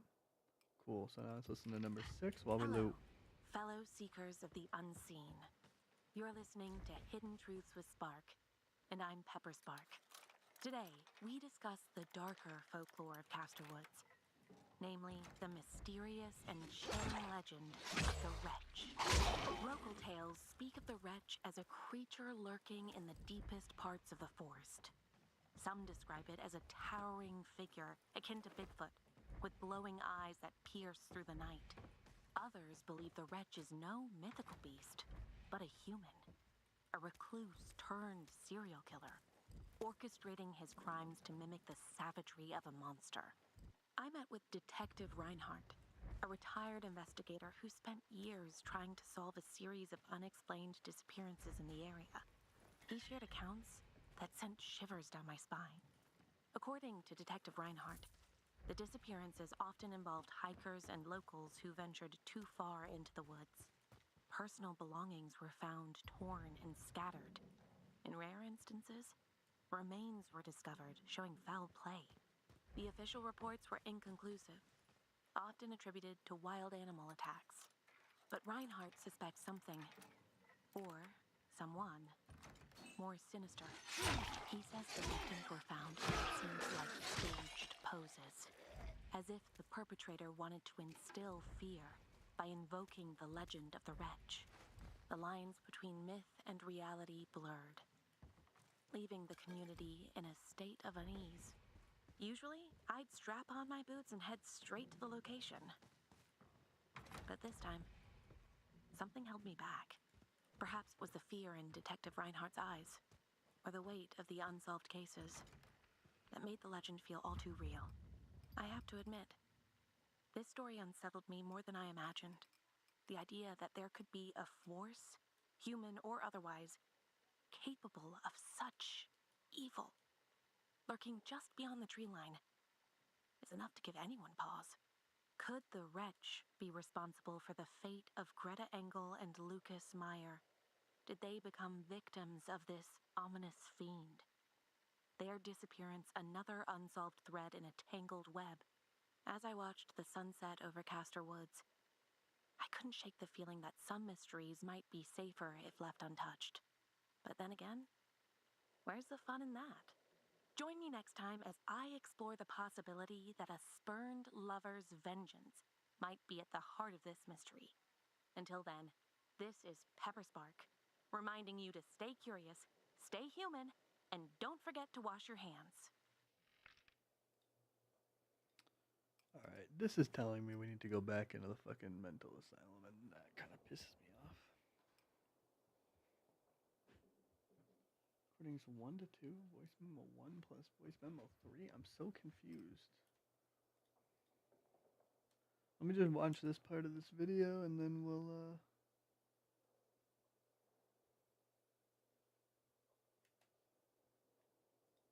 let me just make sure we're doing the right thing and shit.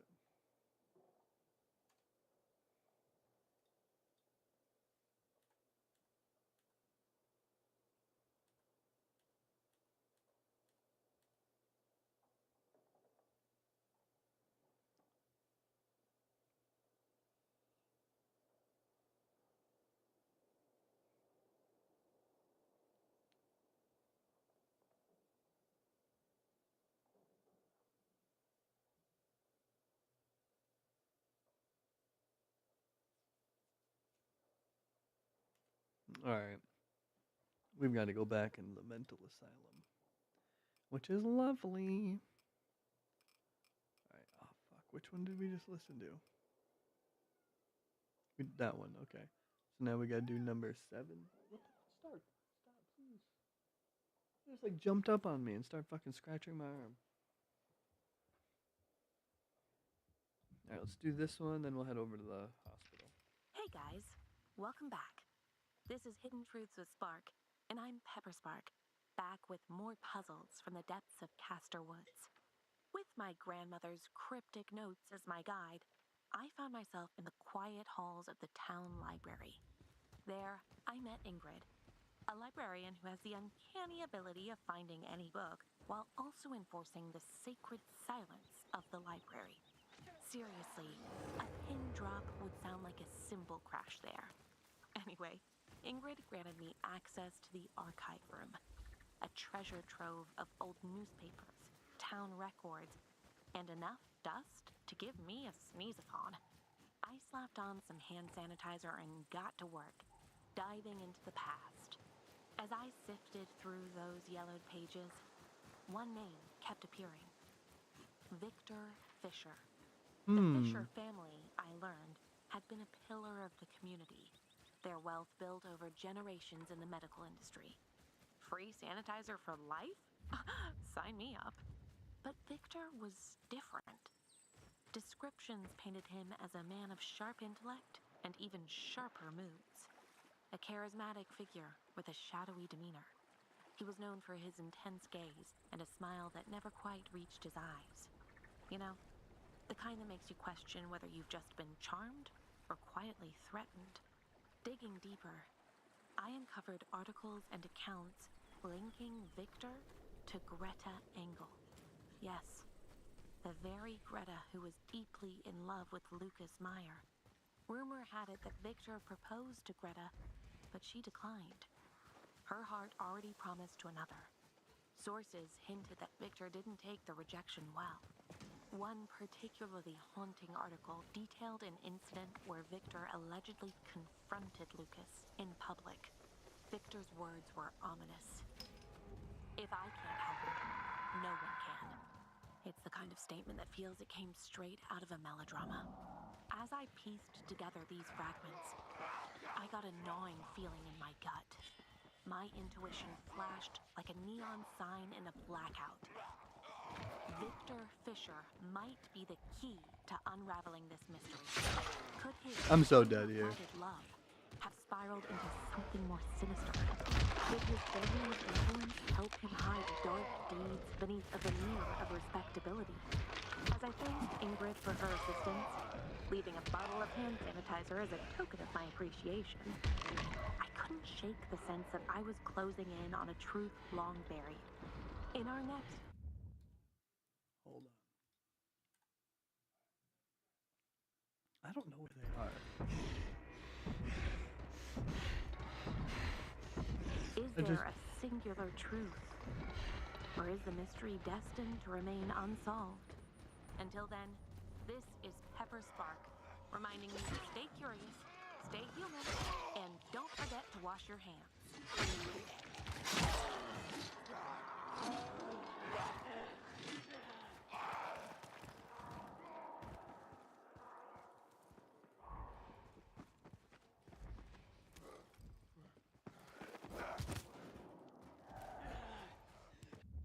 Hold on, dude. I gotta watch this fucking video. I do not understand where these are. Dude, what?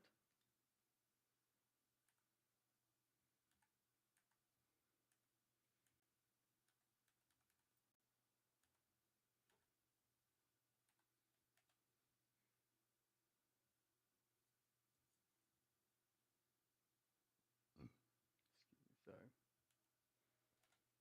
I think it's on the first floor. I think that's.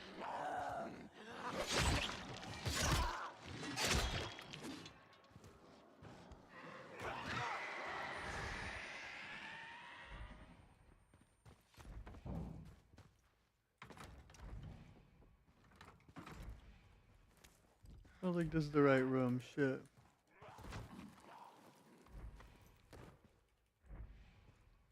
Oh my god, is this not even the correct side? Oh, fuck, man.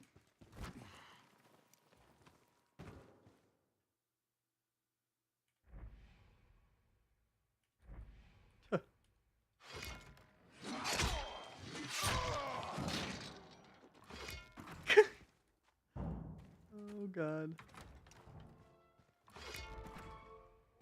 Okay, wait. They're right here. Okay, thank god. Okay, we still have one more for this. Hang on.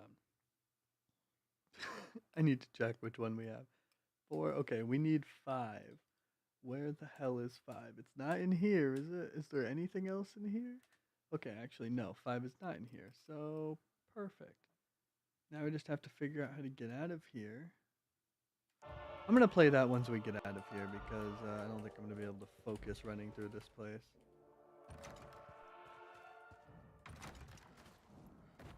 Run!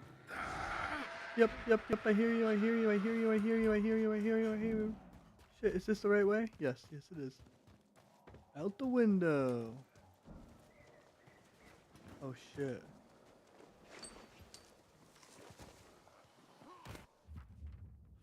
Fucking A, dude. Didn't even realize what time it was. It's that time.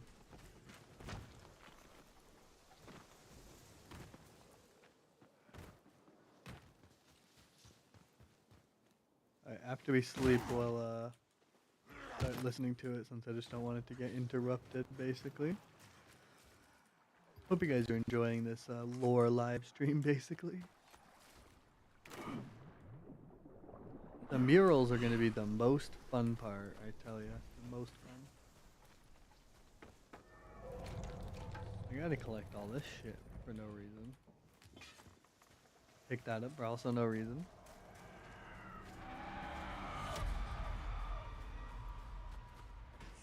It's still just them on here that just like killed everybody and we're like fine with it, I guess. That's cool. We love that.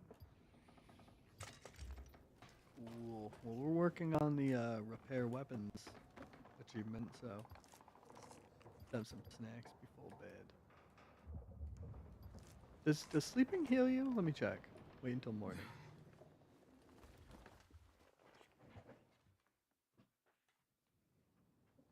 It does. Okay. Honestly, I did not realize that before.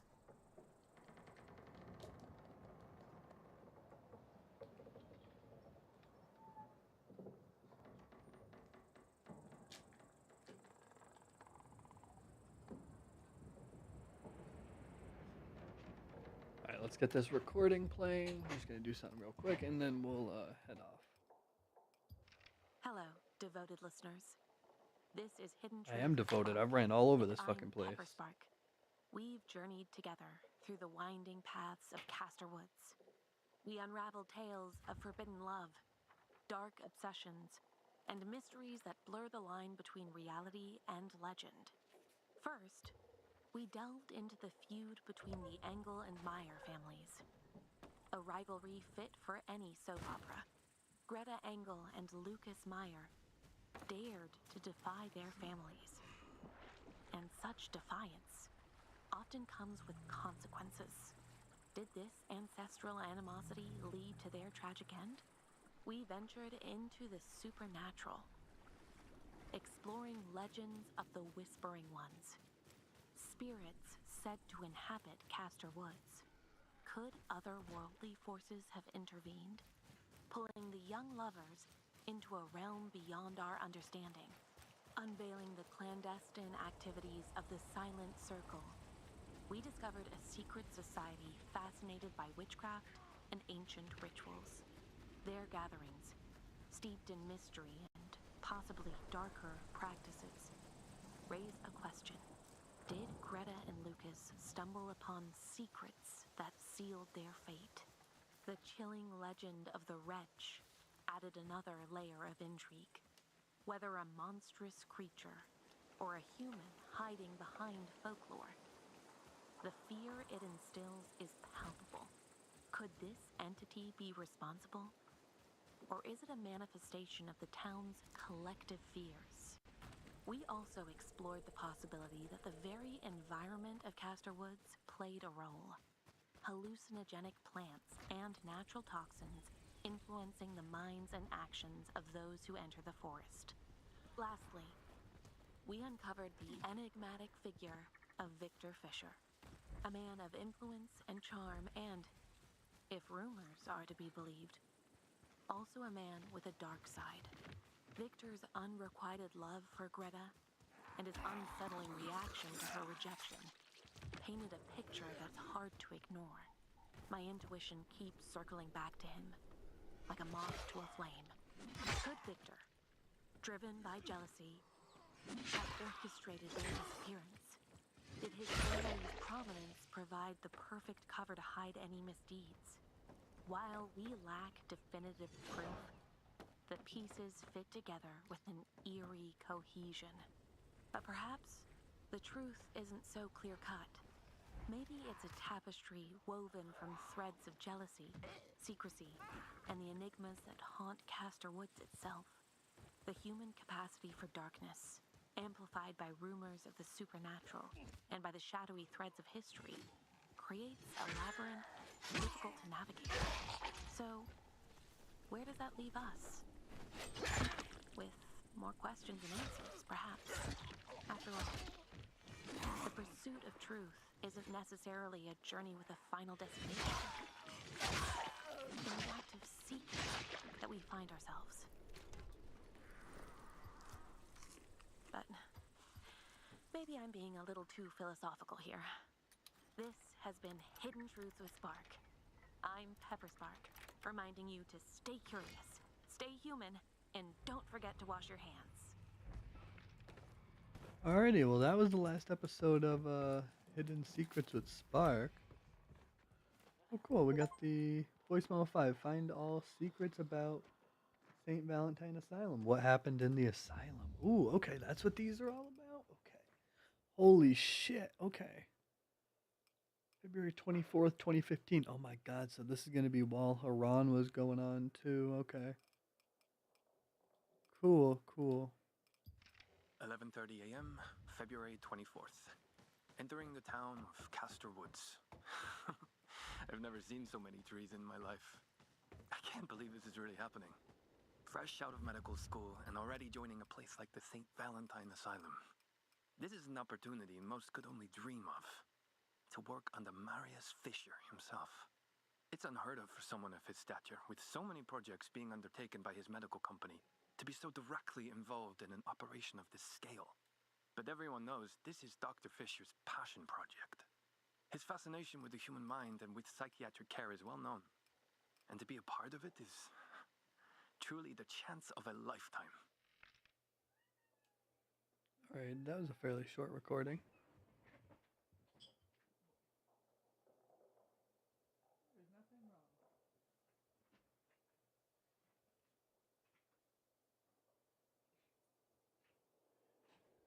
My boy is freaking out over nothing.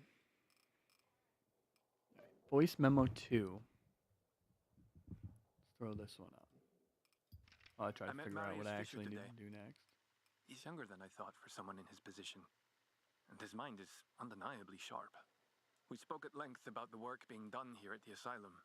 Cutting-edge treatments for psychiatric conditions. The kind of research that could change the field. But then, the conversation turned to the outbreak in Haran. Dr. Fisher seems to view crisis situations of that nature as potential catalysts for great scientific discovery.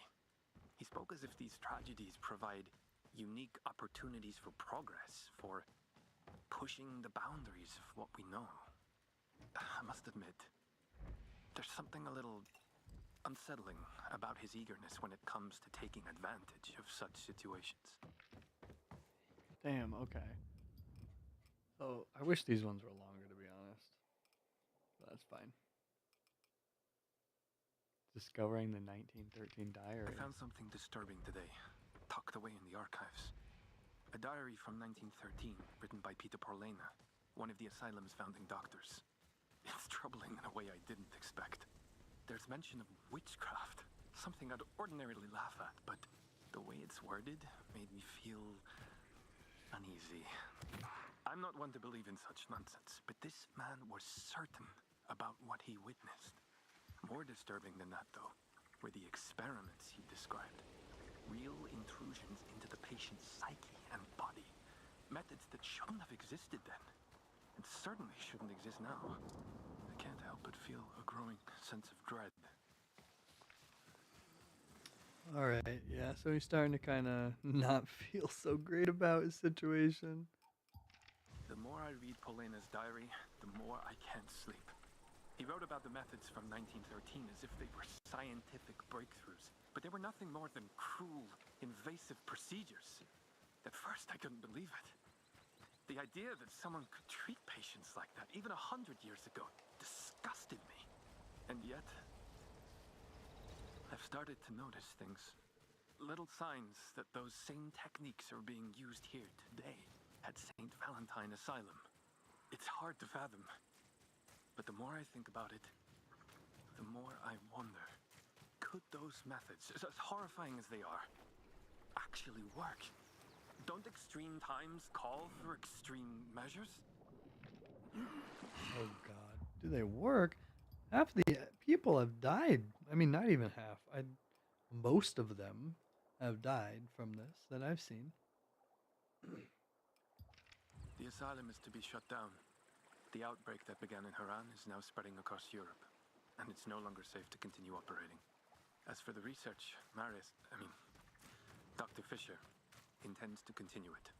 He's offered me refuge at his family estate, where we'll have the resources and the privacy to finish the work we started here. I'm torn. On the one hand, Our experiments at the asylum crossed the line in ways I never could have imagined. On the other hand, the opportunity to be part of something so groundbreaking is hard to ignore. Time is running out. And I need to decide what side of history I want to be on. Okay, so that actually just confirmed that the Haran outbreak spread across the entirety of Europe, meaning that there was an entire apocalypse before this. Like the 2015 apocalypse wasn't just the Haran outbreak. It was the Haran outbreak because it came from Haran. But yeah, it spread further. It's actually really interesting that we just got confirmation on that, actually. Really interested by that. We do have Olivia's recordings to go through. We're going to get the final one right now. Apparently there's a door that opens after the mission's done, so we're going to go listen to these. And this one's the last one that we're looking for, so. Major Jablonski, my name is Dr. Frank Bennett, and I'm the principal scientist on Project Alpha. I understand you'll be leading the capture team. The subject's given name is Kyle Crane, but we'll be using the code name Alpha. First of all, as you know, the subject is very unpredictable and quite dangerous. That said, it is imperative that he be apprehended unharmed. He presents as human, but his DNA has mutated into something else entirely. He is incredibly strong, quite agile, and will employ sophisticated tactics to evade capture. As outlined in the case file, Subject Alpha has eluded us since the fall of Haran. Aerial reconnaissance has pinpointed an approximate location, but he ranges over a considerable area, so additional squads will likely be needed. Because Alpha must be captured alive, you'll be equipped with strictly non-lethal weapons. Your objective is to deliver the subject totally intact and unharmed, safely restrained and in research-ready condition. Anything less would be considered mission failure. That's it for now, Major. If you have any questions, please do not hesitate to reach out. Alright. I actually don't know what door they're talking about, so I think I'm gonna... Well, we'll play the next recording and I'll listen to it while I look at this video. Hey, sweetie. It's me, your dad. I wanted to record something for you in the event that something happens to me before I get the chance to talk to you again. I'm sorry. So very sorry. I never should have brought you here. I thought I was doing the right thing. I thought we'd be safe here. But Fisher just wanted to use me. Just like he uses everyone. And when I refused to do what he wanted, I went from being his employee to his prisoner. What he is doing here is unconscionable. And I'm so sorry I couldn't protect you. He threatened to hurt you unless I helped him. And I couldn't tell you because I didn't want to put you in that kind of danger, so I continued on. Torturing that poor man and all those unfortunate creatures. But the only true monster here is the Baron. You must do whatever you can to get away from him. He will use you just like he used me. And the thought of what he might do to you makes me sick. Don't worry about me, I'm a lost cause, but you still have a future. Remember that book I used to read to you when you were little? The one you wanted to hear every single night? The one about all the amazing things you could be? You can be anything, sweetie. You can go anywhere. I love you so much. And no matter what you do, no matter where life takes you, I'll always be with you. In your heart. Alright, I'm a little bit confused because... Hang on. I think the one that we just listened to was the one we were supposed to find downstairs, right? Now I'm looking for this fucking random ass table I see on my screen. Like, it was right here. We picked that up in the previous one.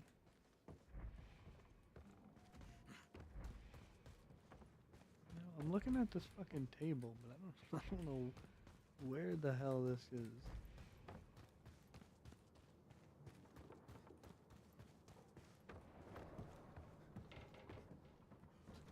I don't feel like it's all the way up there. Alright. I gotta figure this out. It looks like there's 2 for Major Jablonski?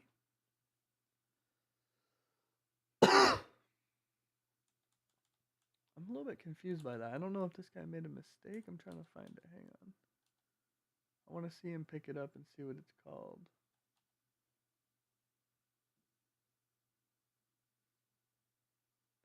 Okay, this one is a mistake. Okay, he titled it wrong on the top of the screen. Okay, I see. We got it. Okay, I made a mistake. Well, he did too, but I'll take it. It's actually way the fuck up here, it looks like somewhere. Okay. Yeah. That's gonna take a minute. Alright, I wanna see where it actually is in the video too, just so I know.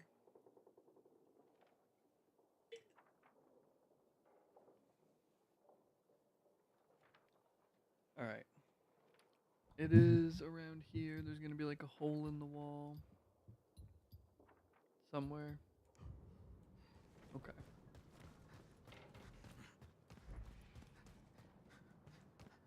We can go do this. And we'll listen to...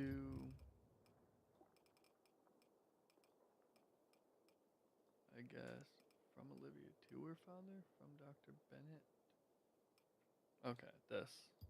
Dr. Fisher says it's not safe for me to see you since We've you're already in listened to quarantine. this. So I'm recording this in the hopes that eventually you'll hear it. I miss you, Dad. I miss you so much. Last week, Dr. Fisher let me look through his library. And you know what I found? That book that drove you crazy. The one I wanted you to read to me every night. About all the amazing things you can be and all the incredible places you can go. And I cried. It made me cry. Because I can't go anywhere. Not with you still here. And even if I could bring you with me, where would we go? How would we survive out there? I feel so stuck and so alone. I don't know what to do. Dr. Fisher's teaching me, training me. Says he's turning me into a scientist. Pretends to be friendly, but there is something seriously wrong with him. I wish I could talk to you. I wish you were here. I wish I didn't feel so alone. Damn, okay. That's kind of crazy. Alrighty, we've been doing a whole lot of listening this episode, I'll say that much. A whole lot of sitting here and listening to things. I mean, I've been hearing a lot about the lore, so that's pretty good. Get away from me.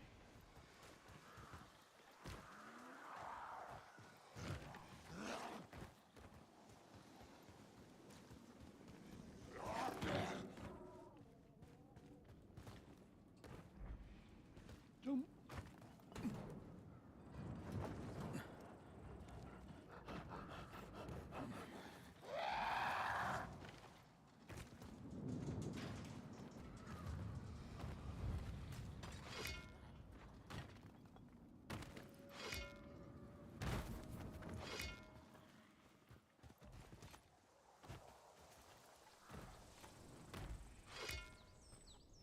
Yeah, it's at this place. We had to do a mission here and we had to go down. I don't know. I don't really remember. I never remember anything, so it's okay. I did feel like there was a couple times in this game where there was like side missions where you would be able to like choose a different direction to go. But it didn't feel like there was anything like that in the main game. Like the main story. I think we did a race through there. That looks familiar.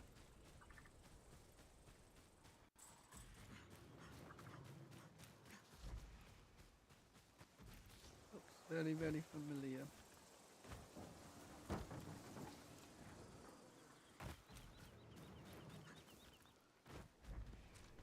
Alright, I I gotta find this random ass fucking hole in the wall.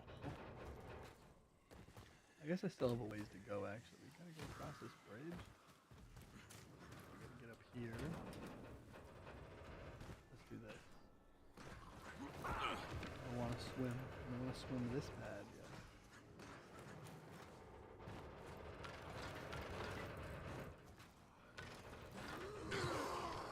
I hate swimming, I hate swimming. There we go. It should be pretty close to over here somewhere. Whee! Zombies love me. They see me rolling. Somewhere in here. What was that? Oh shit, there's gonna be fucking people in here? I remember this mission, I just don't remember there being a collectible.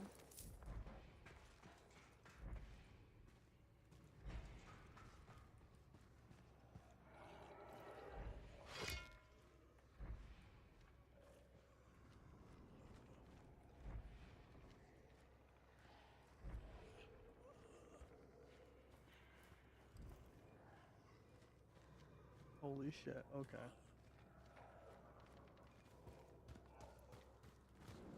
Well, we got it. Fuck that place. Holy crap. What do we gotta do next after this? Oh god, all the murals. The murals are gonna take me forever.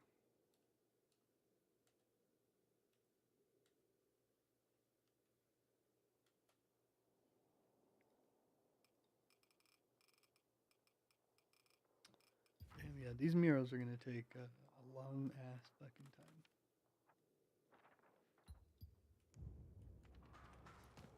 Well, let's get out of here. Hopefully these guys don't notice us. They probably will. They're shooting their fucking guns off like crazy over there.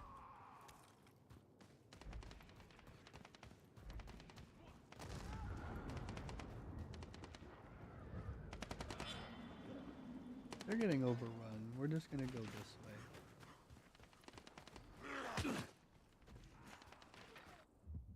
Here, we'll even throw the last Olivia's recording on.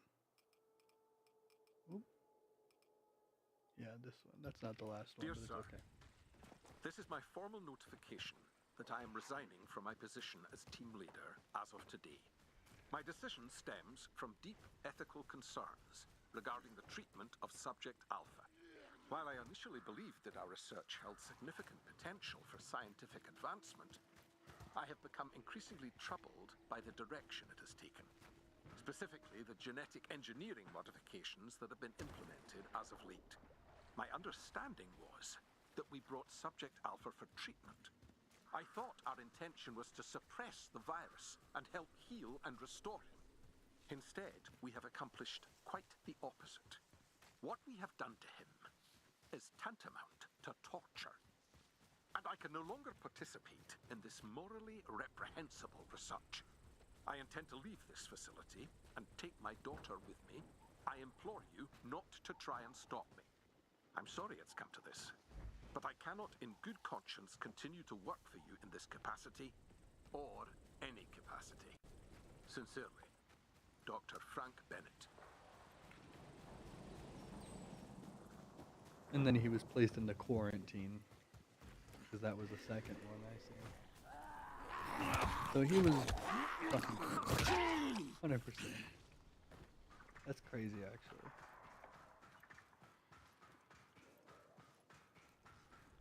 That's so wild. Oh, I didn't even know you could get in here. What? Okay, well, I was there. Now I'm not.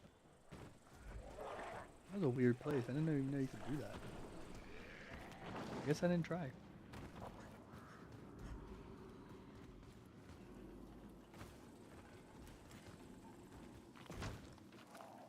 Damn, I didn't think I'd be able to get up from here, but cool.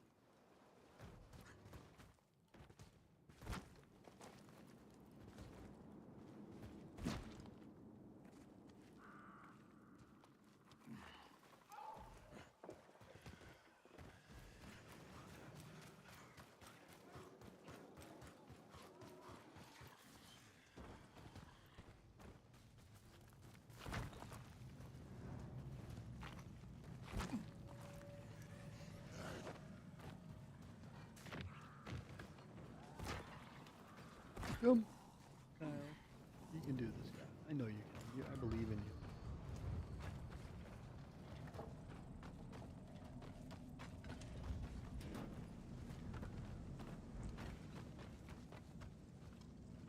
I think I actually see the mural. Maybe I don't. But I might. I for sure might.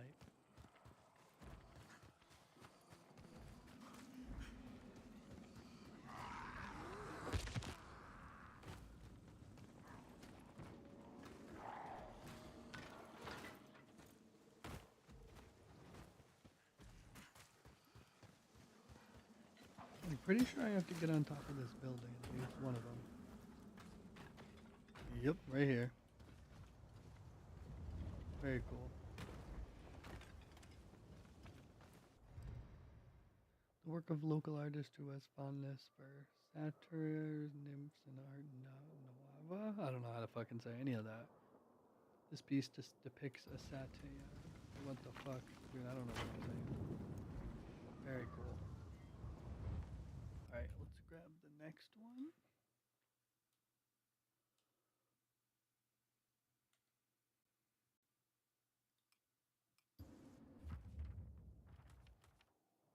It seems like these may be pretty close together.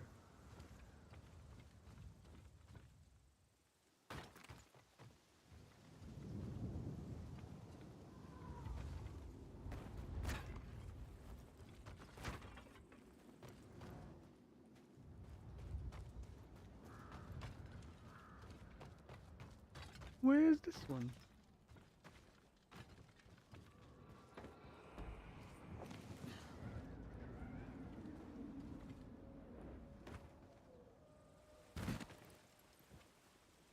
I feel like I would have seen it by now.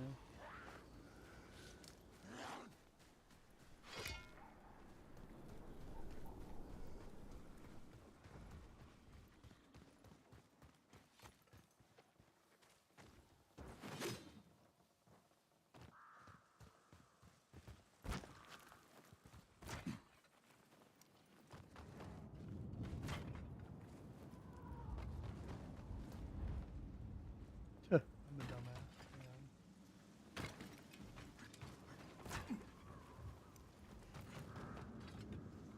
I don't think this is the one.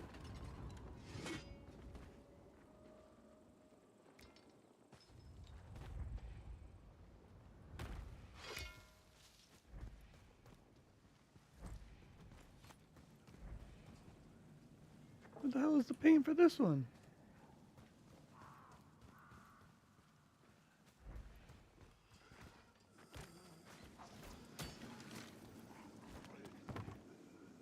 That's crazy.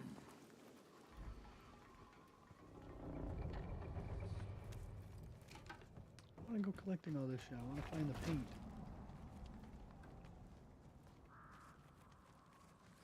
I'm thinking I don't know any other place to look besides at the top of this fucking building.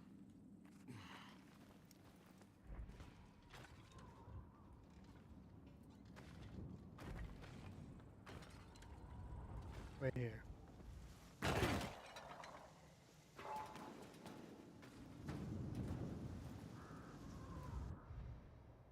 Nymph dances to a playing satyr.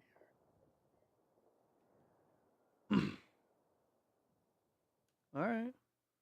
Very cool.